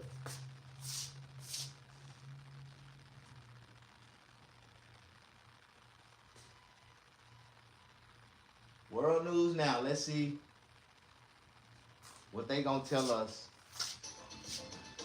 about what's going on. Welcome to Democracy Now!, democracynow.org, the War and Peace Report. I'm Amy Goodman. The United Nations is urging Israel to open the Rafah border crossing to allow urgently needed aid into the Gaza Strip. This comes as 41 aid groups, including Oxfam and the Norwegian Refugee Council, have published an open letter accusing Israel of arbitrarily rejecting aid deliveries into Gaza. The letter says, quote, aid denied by Israeli authorities includes tents and tarpaulins, blankets, mattresses, food and nutrition supplies. Israel won't even let these people. The West Bank is, don't worry about the West Bank. Israel's not going to do anything with the West Bank, okay? Don't worry about it. Is that your question? They're not going to do anything with the West Bank. Don't worry about it. Israel's doing very well. They're not going to do anything with it. This follows a Time magazine interview in which Trump firmly opposed Israeli annexation, saying, quote, it won't happen because I gave my word to the Arab countries. Israel would lose all of its support from the United States if that happened, unquote. Separately, Secretary of State Marco Rubio called annexation in the West Bank a, quote, threat to the peace process. Meanwhile, Al Jazeera is reporting a child has died after being wounded by Israeli forces during a raid in the occupied West Bank town of Nablus. UNRWA reports more than 1,000 Palestinians have been killed in settler and Israeli army attacks in the West Bank since October 7, 2023. We'll have more on this story later in the broadcast with the Secretary General of the Norwegian Refugee Council. Members of the Israeli opposition are slamming far-right Finance Minister Bezalel Smotrich for his, what they call, harmful comments about Saudi Arabia. Smotrich resorted to stereotypes when he said he wouldn't agree to a normalization deal with Saudi Arabia if it required Israel to recognize a Palestinian state. Being Saudi Arabia says to us, normalization in exchange for a Palestinian state. Friend, no thank you. Continue running camels on the sand in the desert. In Saudi Arabia, we will continue to develop, really, with economy and society and state, and all the great and wonderful things that we know how to do. Smotrich has since apologized for his comments. This comes as President Trump set to host Saudi Crown Prince Mohammed bin Salman at the White House next month. It will be the Saudi Crown Prince's first visit to the U.S. since the 2018 murder of the columnist Jamal Khashoggi. Oh, wow. President Trump asserted Thursday that he had the authority to continue to launch airstrikes against alleged drug boats in international waters without a congressional declaration of war. Since September, the Pentagon says it struck 9 such boats, killing 37 people. I think we're going to necessarily ask for a declaration of war. I think we're just going to kill people that are bringing drugs into our country. Okay? We're going to kill them. You know, they're going to be like dead. Okay. He's gonna be like Trump dead. also denied reports by the Wall Street Journal the U.S. is sending B-1 bombers near Venezuela. Meanwhile, Venezuela's defense minister, Vladimir Pedrino Lopez, announced he's deploying armed forces along Venezuela's coastline. No pasará ningún intento. No attempt to destabilize the Venezuelan nation will pass through here. They may send, however, many CIA-affiliated units and covert operations from any flank of the nation, and any attempt will fail, as they have failed so far. President Trump says he suspended trade talks with Canada over an ad produced by the government of Ontario that criticizes tariffs. The ad features excerpts of a 1987 address by then-President Ronald Reagan warning of the dire consequences of high tariffs, like the 35% tariff Trump has imposed on most Canadian goods not covered under a trade agreement. High tariffs inevitably lead to retaliation by foreign countries and the triggering of fierce trade wars. Then the worst happens. Markets shrink and collapse, businesses and industries shut down, and millions of people lose their jobs. In a social media post, Trump lashed out at the 1-minute ad calling it fake, writing, quote, based on their egregious behavior, all trade negotiations with Canada are hereby terminated, unquote. Former House Speaker, longtime San Francisco Congress member Nancy Pelosi is warning federal agents they could face arrest by local police if they break California law while carrying out immigration sweeps. In a statement, Pelosi wrote, quote, while the president may enjoy absolute immunity courtesy of his rogue Supreme Court, those who operate under his orders do not. Our state and local authorities may arrest federal agents if they break California law, and if they're convicted, the president cannot pardon them, unquote. In response, Deputy Attorney General Todd Blanche wrote on X, quote, stand down or face prosecution. No one threatens our agents. No one will stop us from making America safe again, unquote. A group of civil and human rights groups is calling on Immigration and Customs Enforcement to end the jailing of pregnant people and to immediately investigate reports of severe medical neglect in ICE jails in Louisiana and Georgia. A joint letter signed by the National Immigration Project, the ACLU, and others describe the shackling of pregnant people during transport, solitary confinement, the denial of prenatal vitamins, inadequate food, and delayed or substandard medical care. They say one woman experienced a dangerous infection after a miscarriage due to ICE's medical neglect. Meanwhile, CNN is reporting the Department of Homeland Security is funneling $10 billion from the Navy in order to construct a sprawling network of migrant detention centers nationwide, funneling to the Navy. A source tells CNN the jails could hold as many as 10,000 people apiece. The federal government shutdown has entered its 24th day. It's now the second longest in U.S. history, rivaled only by the 2018-19 shutdown during Trump's first term. On Thursday, the Senate rejected competing partisan bills to compensate some federal workers who've gone without pay since early October. This comes as at least 36 states are warning they're preparing to suspend November payments to SNAP, the Supplemental Nutrition Assistance Program. The Center for Budget and Policy Priorities warns that would leave about 1 out of every... How y'all doing? Push that like button. Come on in. Come on in. Some 16 million children, 8 million older adults, and 4 million people with disabilities. New York Attorney General Letitia James is set to appear in federal court in Virginia today. She's expected to plead not guilty to charges she lied in her mortgage application. James has said that she plans to ask the federal judge to dismiss her case on the grounds the U.S. Attorney in Eastern Virginia, Lindsay Halligan, was unlawfully appointed by President Trump. Last month, Trump forced out Halligan's predecessor, the Trump-appointed Eric Siebert, after he refused to bring indictments against James and the former FBI Director James Comey. The Trump administration finalized plans Thursday to open more than 1.5 million acres of Alaska's Arctic National Wildlife Refuge, UNWR, to oil and gas drilling.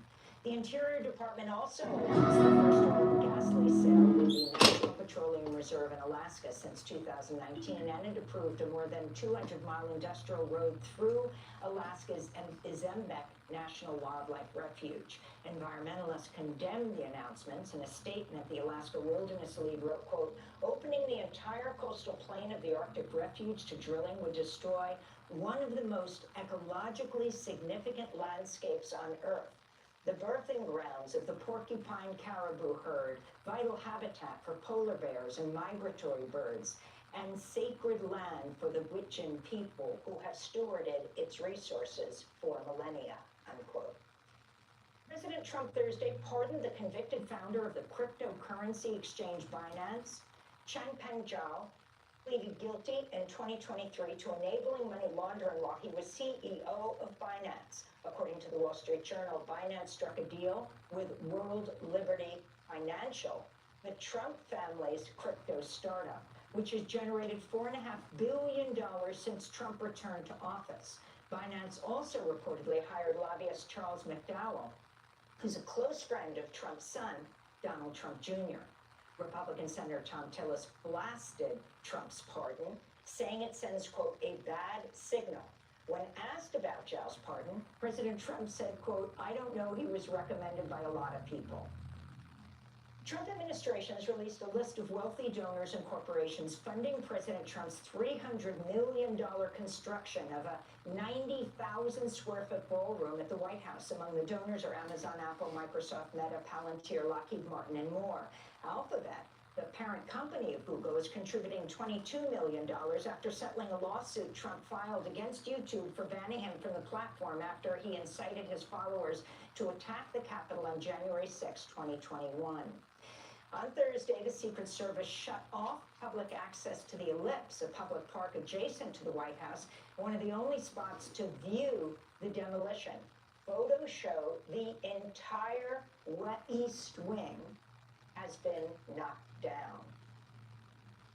President Trump says he's canceled plans to send federal forces into San Francisco. On Thursday, Trump wrote on social media he'd been talked out of his plans for what he called a surge after he spoke with his friends, the CEO of NVIDIA, Jensen Huang, and the CEO of Salesforce, Mark Benioff. Trump's sudden reversal came as protesters rallied outside a U.S. Coast Guard base in the San Francisco Bay, where more than 100 federal agents were reportedly preparing to ramp up immigration raids. Police used flashbang grenades to drive protesters away from an entrance as Customs and Border Patrol vehicles drove through. Separately, city officials joined protests at San Francisco City Hall. This is Laura Valdez, Director of Mission Action, which works on behalf of low-income and immigrant communities. Please remember that this might be the start of mass enforcement in our communities, and we need to prepare adequately. And even if it is not the start, we still need to be prepared, and this community is here to back you up. And those are some of the headlines. This is Democracy Now!, democracynow.org, The War and Peace Report. I'm Amy Goodman. Thanks for watching Democracy Now! On YouTube. Subscribe to the channel and turn on notifications to make sure you never miss a video. And for more of our audience-supported journalism, go to democracynow.org, where you can download our news app, sign up for our newsletter, subscribe to the daily podcast, and so much more.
largest, most successful gang of diamond thieves in the world is credited with over 370 heists worth $500 million. And it's getting bigger and more daring every year. The gang is composed of networks of teams who work together, in Europe mostly, but they've done jobs in 35 countries as far afield as Tokyo and Dubai. They are ex-Yugoslavs. Many fought in the Serbian Special Forces during the Bosnian Wars. They are called the Pink Panthers, and that's not a joke. They got their name from those famous Peter Sellers movies of the 70s and 80s. But as you can well imagine, there are scores of jewelers and cops in many countries who do not find them funny at all. Their exploits have become the stuff of legend, but what they did in Dubai a few years ago shocked even the police officers who've been after them for years. Security camera footage captured the scene at the upscale Wafi Mall. They drove right into the mall in two Audis, crashed the cars into the doors of the Graf jewelry store, then men in commando gear jumped out, ran into the shop, seemed perfectly relaxed as they broke into glass cases and bagged diamonds worth $3.5 million. Then they got back in their cars and just drove away. How did you react when you heard about the Dubai heist? I mean, it was pretty brazen, wasn't it? I had to see the video of it to believe that they actually drove two cars through the mall and then do all of that in less than 45 seconds. Yeah, it was hard to believe, but it happened. That's the world's chief cop who found it hard to believe. Ron Noble is Secretary General of Interpol, the global police organization based in Lyon, France. I'd say that they're the most notorious organized crime group that I've been involved in investigating in my life. So they're really good. The problem is that they've become legendary because they are so good in their planning and their execution of robberies. Legendary in part because of their name. I'm sorry, darling. Remember the scene from that hilarious Peter Sellers comedy where the thief hides the diamond in a jar of cold cream? Well, these professional thieves did exactly the same thing after they hit a high-end jewelry store in London in 2003, making off with $40 million in diamonds. That's how they became known as the Pink Panthers. Incidentally, it was the largest jewel heist in British history. Then, Tokyo.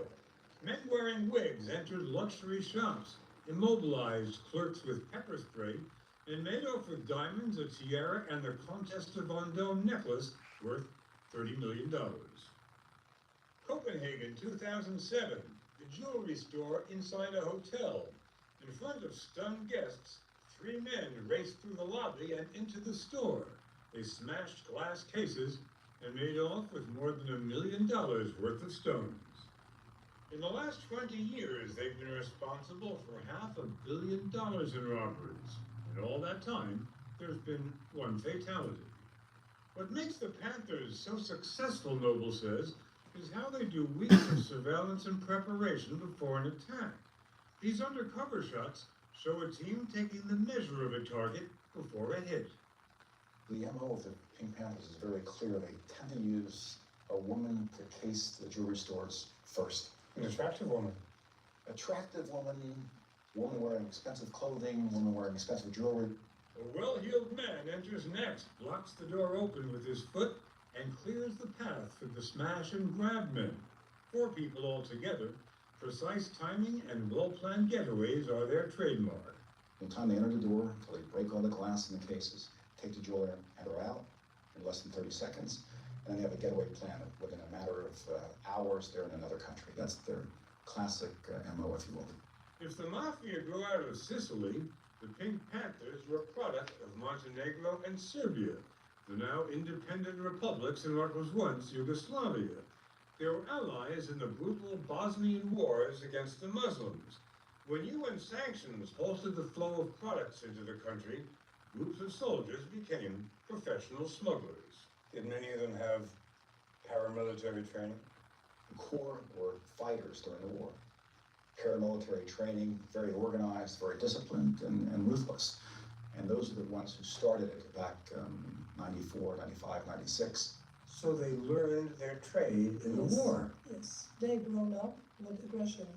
They know if you want to have success in your life, you have to use force. And for them, it's common. Andrea Schultz is a risk prevention consultant in Germany who's been investigating the gang for 10 years. So the distinctive thing about Pink Panthers from robbers in other countries is that since they're so experienced in war, they are not afraid. They're not afraid, absolutely. To date, Interpol has identified 800 core Pink Panthers using photos, fingerprints, and DNA. They are notorious for using fake passports, which makes them very hard to catch. Noble says, unlike the mafia, they have no chain of command. They've got networks, and depending upon the robbery, there's someone who organizes a particular robbery, but there is no kingpin, there's no Al Capone or John Gotti at the top of the organized crime groups like classic or traditional organized crime. They have specialists in everything from alarms to safe cracking to stealing cars, and those experts are not hard to find. Do they have connections in every country? In Europe, in quite every country, you have the Balkan community, so they have the possibility to have connection. In Switzerland, we know that, and it's the same in France, in Germany, in Sweden, in Denmark. Swiss detective Jan Glassi says Geneva is one of their favorite cities because it's so rich. It's where billionaires come to shop and play. So they went into this store? They went inside this store. And if they only get 15 watches, they've made like $1 million in 50 seconds. Yeah, exactly. This team, wearing wigs and sunglasses, robbed a luxury store on the Rue de Rhône, the street in Geneva. They grabbed $4 million worth of diamonds and made their getaway in motorcycles down a street which was too narrow for police cars.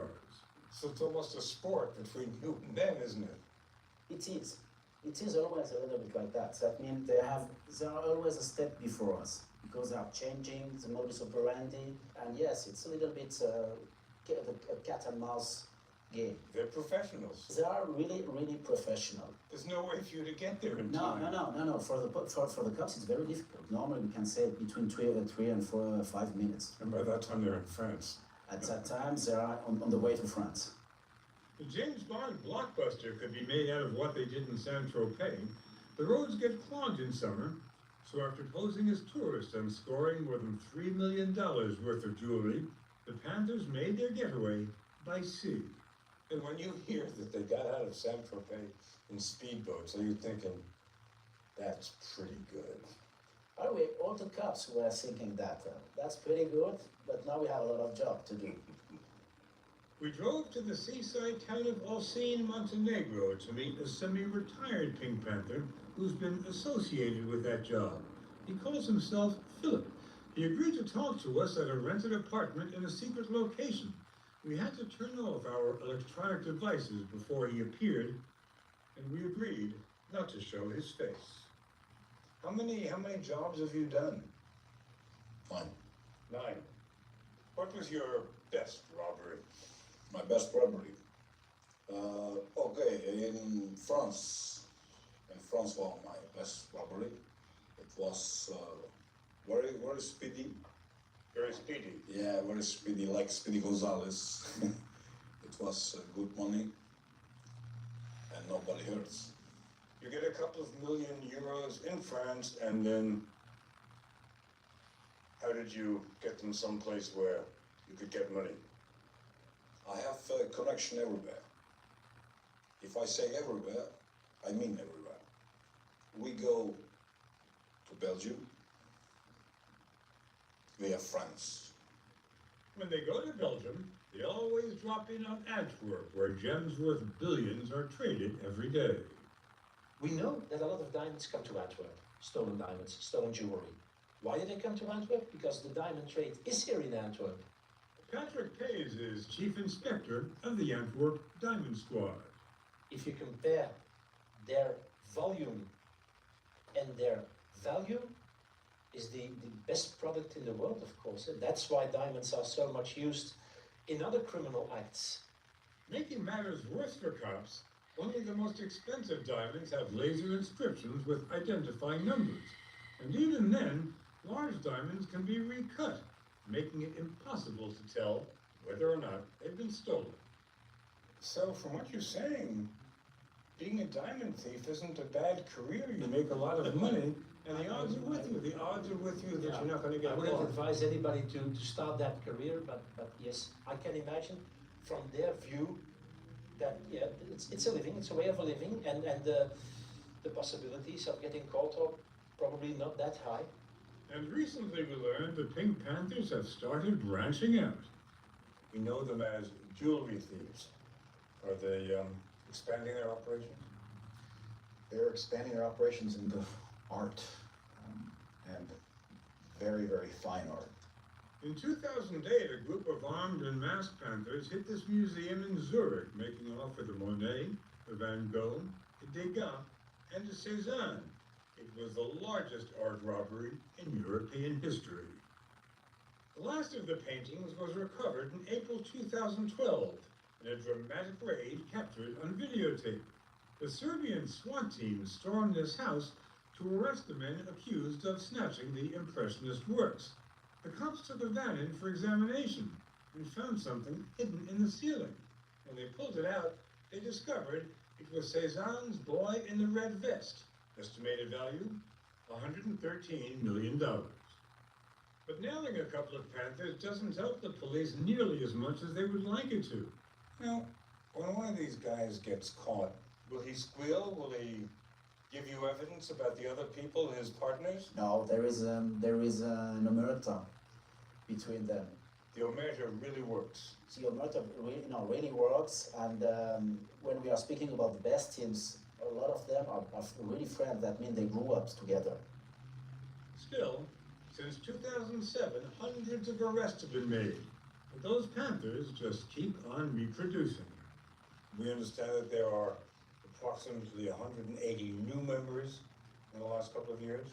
Yes, so the next generation is being recruited. And trained, presumably. Recruited and trained.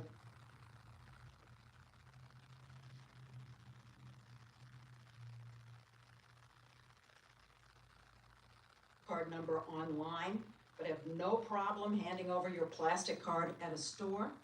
Well, actually, you may have it backward. Your personal information may be more secure in cyberspace than at the mall down the road. That's because it's easier for .coms to protect the data, and most stores in America underestimate how vulnerable they are. It's becoming a big problem.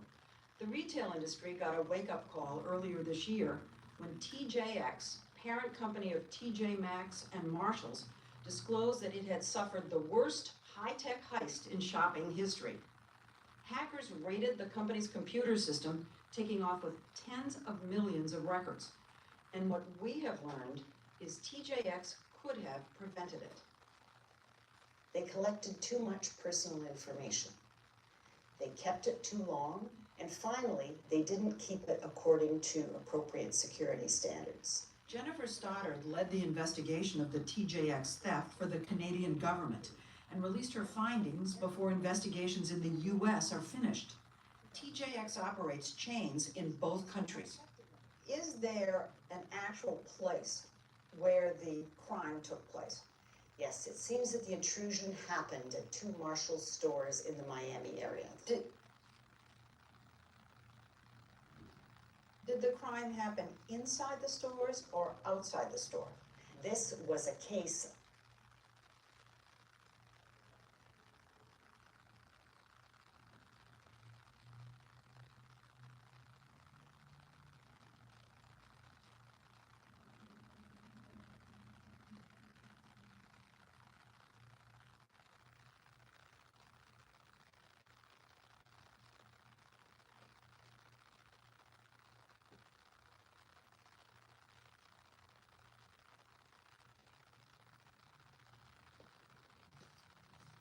California, you know we don't back down from a fight.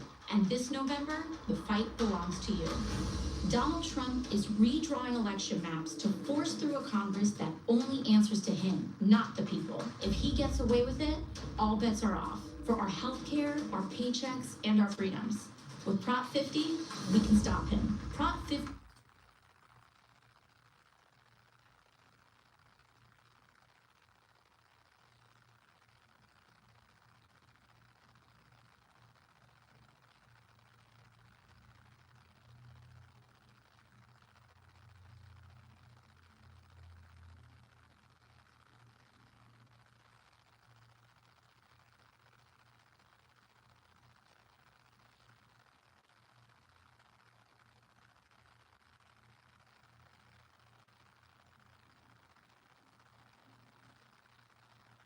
and you travel well, your ticket can take you to more than just a business trip.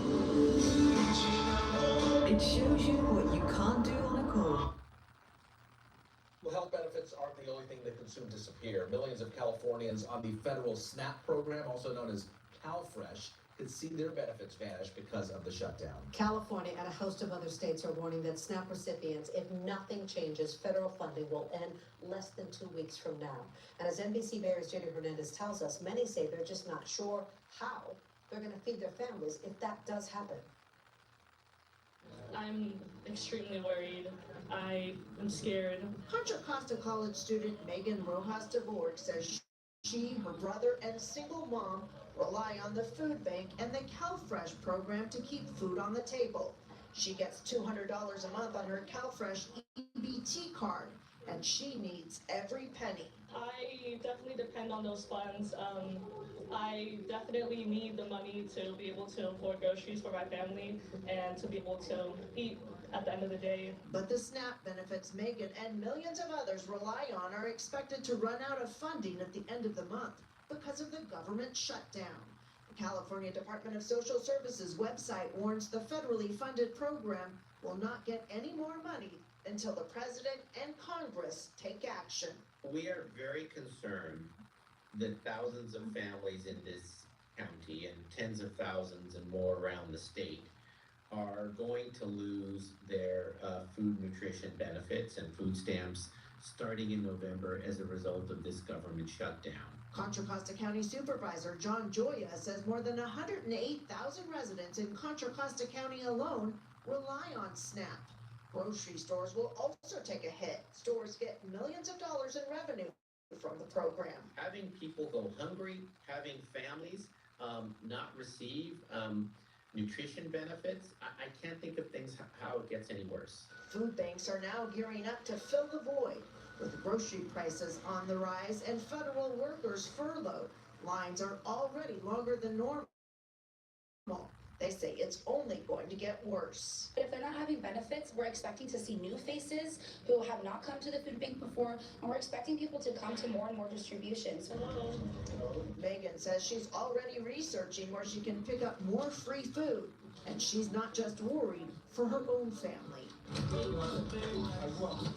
I'm definitely worried about others with small children, bigger families as well, and how they will manage to get by. In Contra Costa County, Jody Hernandez, NBC Bay Area News.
Over 42 million Americans on food stamps are facing new rules starting October 1st. For some, it means a small boost. For others, it could mean losing benefits. In this video, I'll break down exactly what's changing with SNAP, benefit amounts, income and asset limits, and the stricter work requirements. And stick with me, because later I'll explain why millions could actually lose food assistance under these rules. What's happening? Starting October 1st, SNAP, also known as food stamps, is updating benefit amounts and eligibility rules for the new fiscal year. The maximum benefit amounts are going up slightly. For example, a household of one will now get up to $292 a month, up from $291. A family of four can receive up to $975 a month, compared to $973 last year. Larger households see small increases too. For 8 people, The maximum is now $1,756. It's barely a bump, but what's coming next is where the real changes matter. Why it's happening? SNAP adjusts every October to account for inflation and changes in the cost of living. For most households, eligibility is based on 130% of the federal poverty level. For one person, that's about $1,696 per month. Seniors and people with disabilities qualify with a higher income cap, 165% of the poverty level, or about $2,152 per month. There are also asset limits. If you're 60 or older, your household must have less than $4,500 in countable assets. For everyone else, the limit is $3,000. Now, what does countable assets mean? These are resources like cash, money in checking or savings accounts, or certain investments. But things like your home, your car, personal belongings, and most retirement accounts usually don't count against you. The bigger issue, work requirements. Here's where things really change. Under new federal rules, able-bodied adults without dependents, called ABODs, face stricter work requirements. Adults ages 52 to 54 must now prove they are working at least 80 hours per month in school or in training. Younger adults already face this rule, but now the age range has expanded. Some groups are exempt, including veterans, people with disabilities, the homeless, pregnant women, and young adults who aged out of foster care. But for everyone else, failing to meet the requirement could mean being cut off after just 3 months. Experts estimate more than 1 million people a month could lose benefits because of these stricter rules. State-level restrictions. In addition to the federal changes, some states are cracking down on what can be purchased with SNAP. States like Florida, Texas, Louisiana, and Indiana already restrict junk food purchases. Others, including Ohio and Pennsylvania, are considering similar bans. This means what you can buy with SNAP may soon depend on where you live. What you can do, here's how to prepare. Check your benefits. Log into your state SNAP portal or contact your local office for your updated October amount. Know the new limits. Make sure your income and assets fall under the updated thresholds. Document work hours if you're under 55 and not exempt. Keep pay stubs, schedules, or training records. Claim all deductions. Seniors especially should make sure medical and utility deductions are applied. See how much they be in your business when you get food stamp? Families will see slightly higher. They want to see your cash app. They want to see your, if you got a Zelle account, you got a Shine. You can't have no online bank account, none of that type of stuff. They want to know all that. And if you don't disclose it, if they find out about it, they going to take you off food stamp. And if this helped you, anything with your social security number attached to it, they can find out about it. And share it with a friend who might need to know about these changes. Staying informed is the best way to protect your benefits and plan ahead. A lot of people don't even know what food stamps is. They ain't never had them before. What is the best barbershop?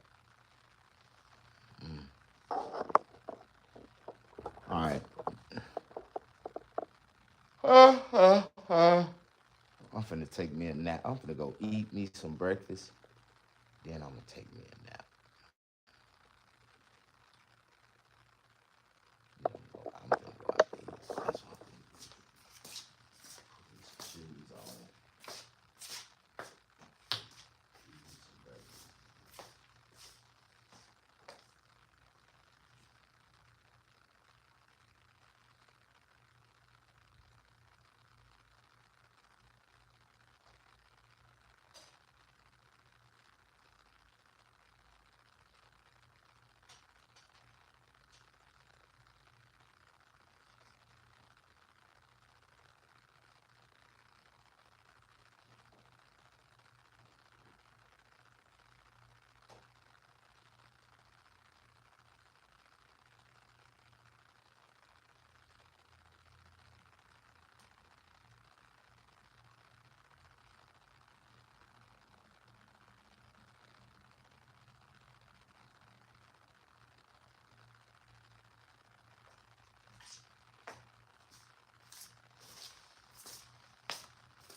banning the use of sidewalk chalk to write messages on campus.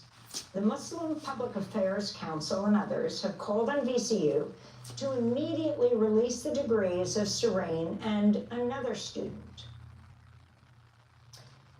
Serene's father From the is river to the sea. Palestinian-American doctor Tariq Haddad. I said that shit on cardiologist and a member TikTok of the and lost my Virginia whole Coalition channel. For human rights. He grew up in Gaza. Last year, he refused to meet with then Secretary of State Antony Blinken over the Biden administration's support of Israel's assault on Gaza. We spoke to him about that on Democracy Now! In February. Meanwhile, on Tuesday, yesterday, Serene had a hearing before the VCU Student Conduct Board to determine whether she'll receive her diploma. She and her father join us now from Falls Church, Virginia. Dr. Tariq Haddad is a cardiologist and a member of the Virginia Coalition for Human Rights. And Serene Haddad just came from her hearing at Virginia Commonwealth University. We welcome you both to Democracy Now! First, the last time we spoke with you, Dr. Tariq Haddad, you'd lost more than 100 members of your family. That was just months ago, a half a year ago. That number is now doubled to over 200. Our condolences to both of you. Also, It's, go ahead. it's been a nightmare. Sorry, I apologize. And also our condolences on the death of your dad in the United States just a few weeks ago, and your grandfather, Serene. Thank you. So, you've both been through an enormous amount. Serene, as you were having your hearing yesterday at Virginia Commonwealth, you're the star student in psychology, supposed to be graduating in 3 years. All the figures were coming out of Gaza, the numbers of 1,000 killed by Israeli forces since May, 1,000 Palestinians, and something like 100 Palestinians starving to death. And I'm wondering your thoughts first on what happened yesterday and what you told the board who's investigating you.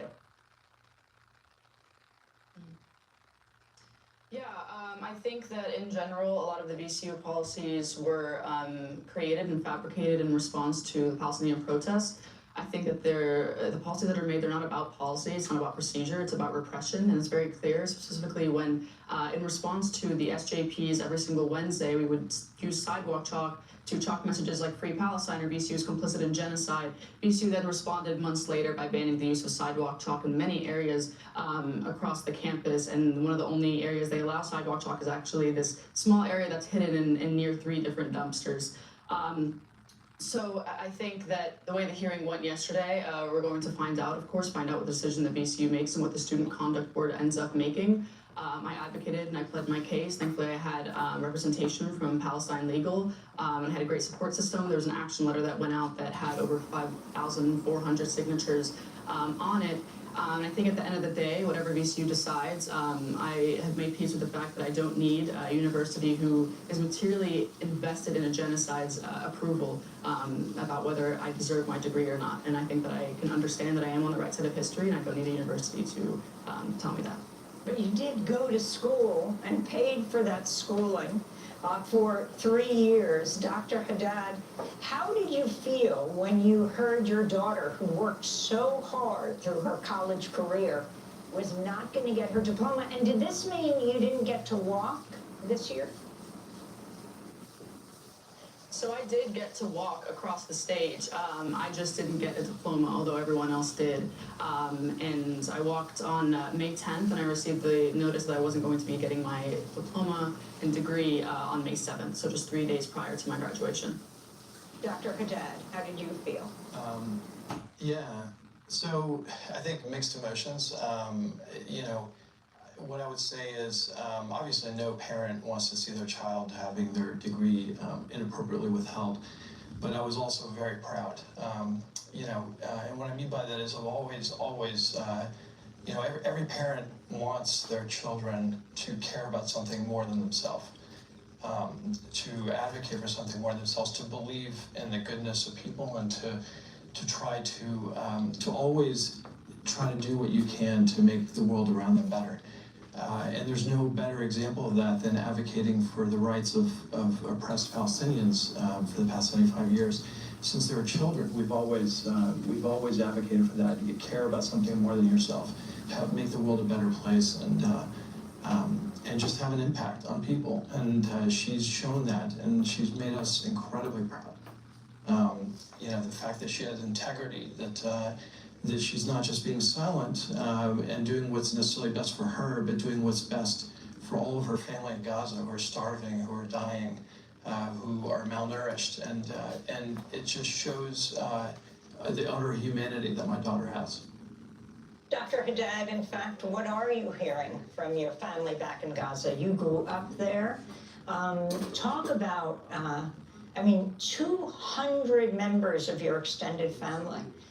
Talk about some of their stories that you have lost. Yeah, I mean, most people, they have photo albums of their living relatives. The sad reality is I have a photo album of all my dead relatives. And it doesn't even fit a full photo album. It's as you said, it's over 200 family members on both sides of my family. My mother's family is mostly from Khan Yunis, and my father's is from Gaza City. And so they've had it on both ends. Early on, some of the stories that come to mind, one of my relatives died was killed on her wedding day. I've had, entire generations of family, the grandparents, the parents, the children, all killed, 18 in one military strike. I've had a relative who was killed, a cousin who was killed while she was pregnant. That was early on, but this has continued. It's not stopped. Last summer, August 11th, one of my cousin's children, Abdullah Farah, was killed literally trying to get bread for his family. He was just walking down the street trying to get bread for his starving family. And the last picture, we saw as a family. Sorry, it's a little emotional. He was 14 years old. 14 years old, and he was top of his class. The last pictures of him strewn on the side of the road, killed by an Israeli military strike, with 5 bags of bread in his hand, which are, you can't. How you doing? Push that like button. That's what he was doing. He was getting bread. Jet. To get bread for his starving. Push that like button. I'm out. God bless you.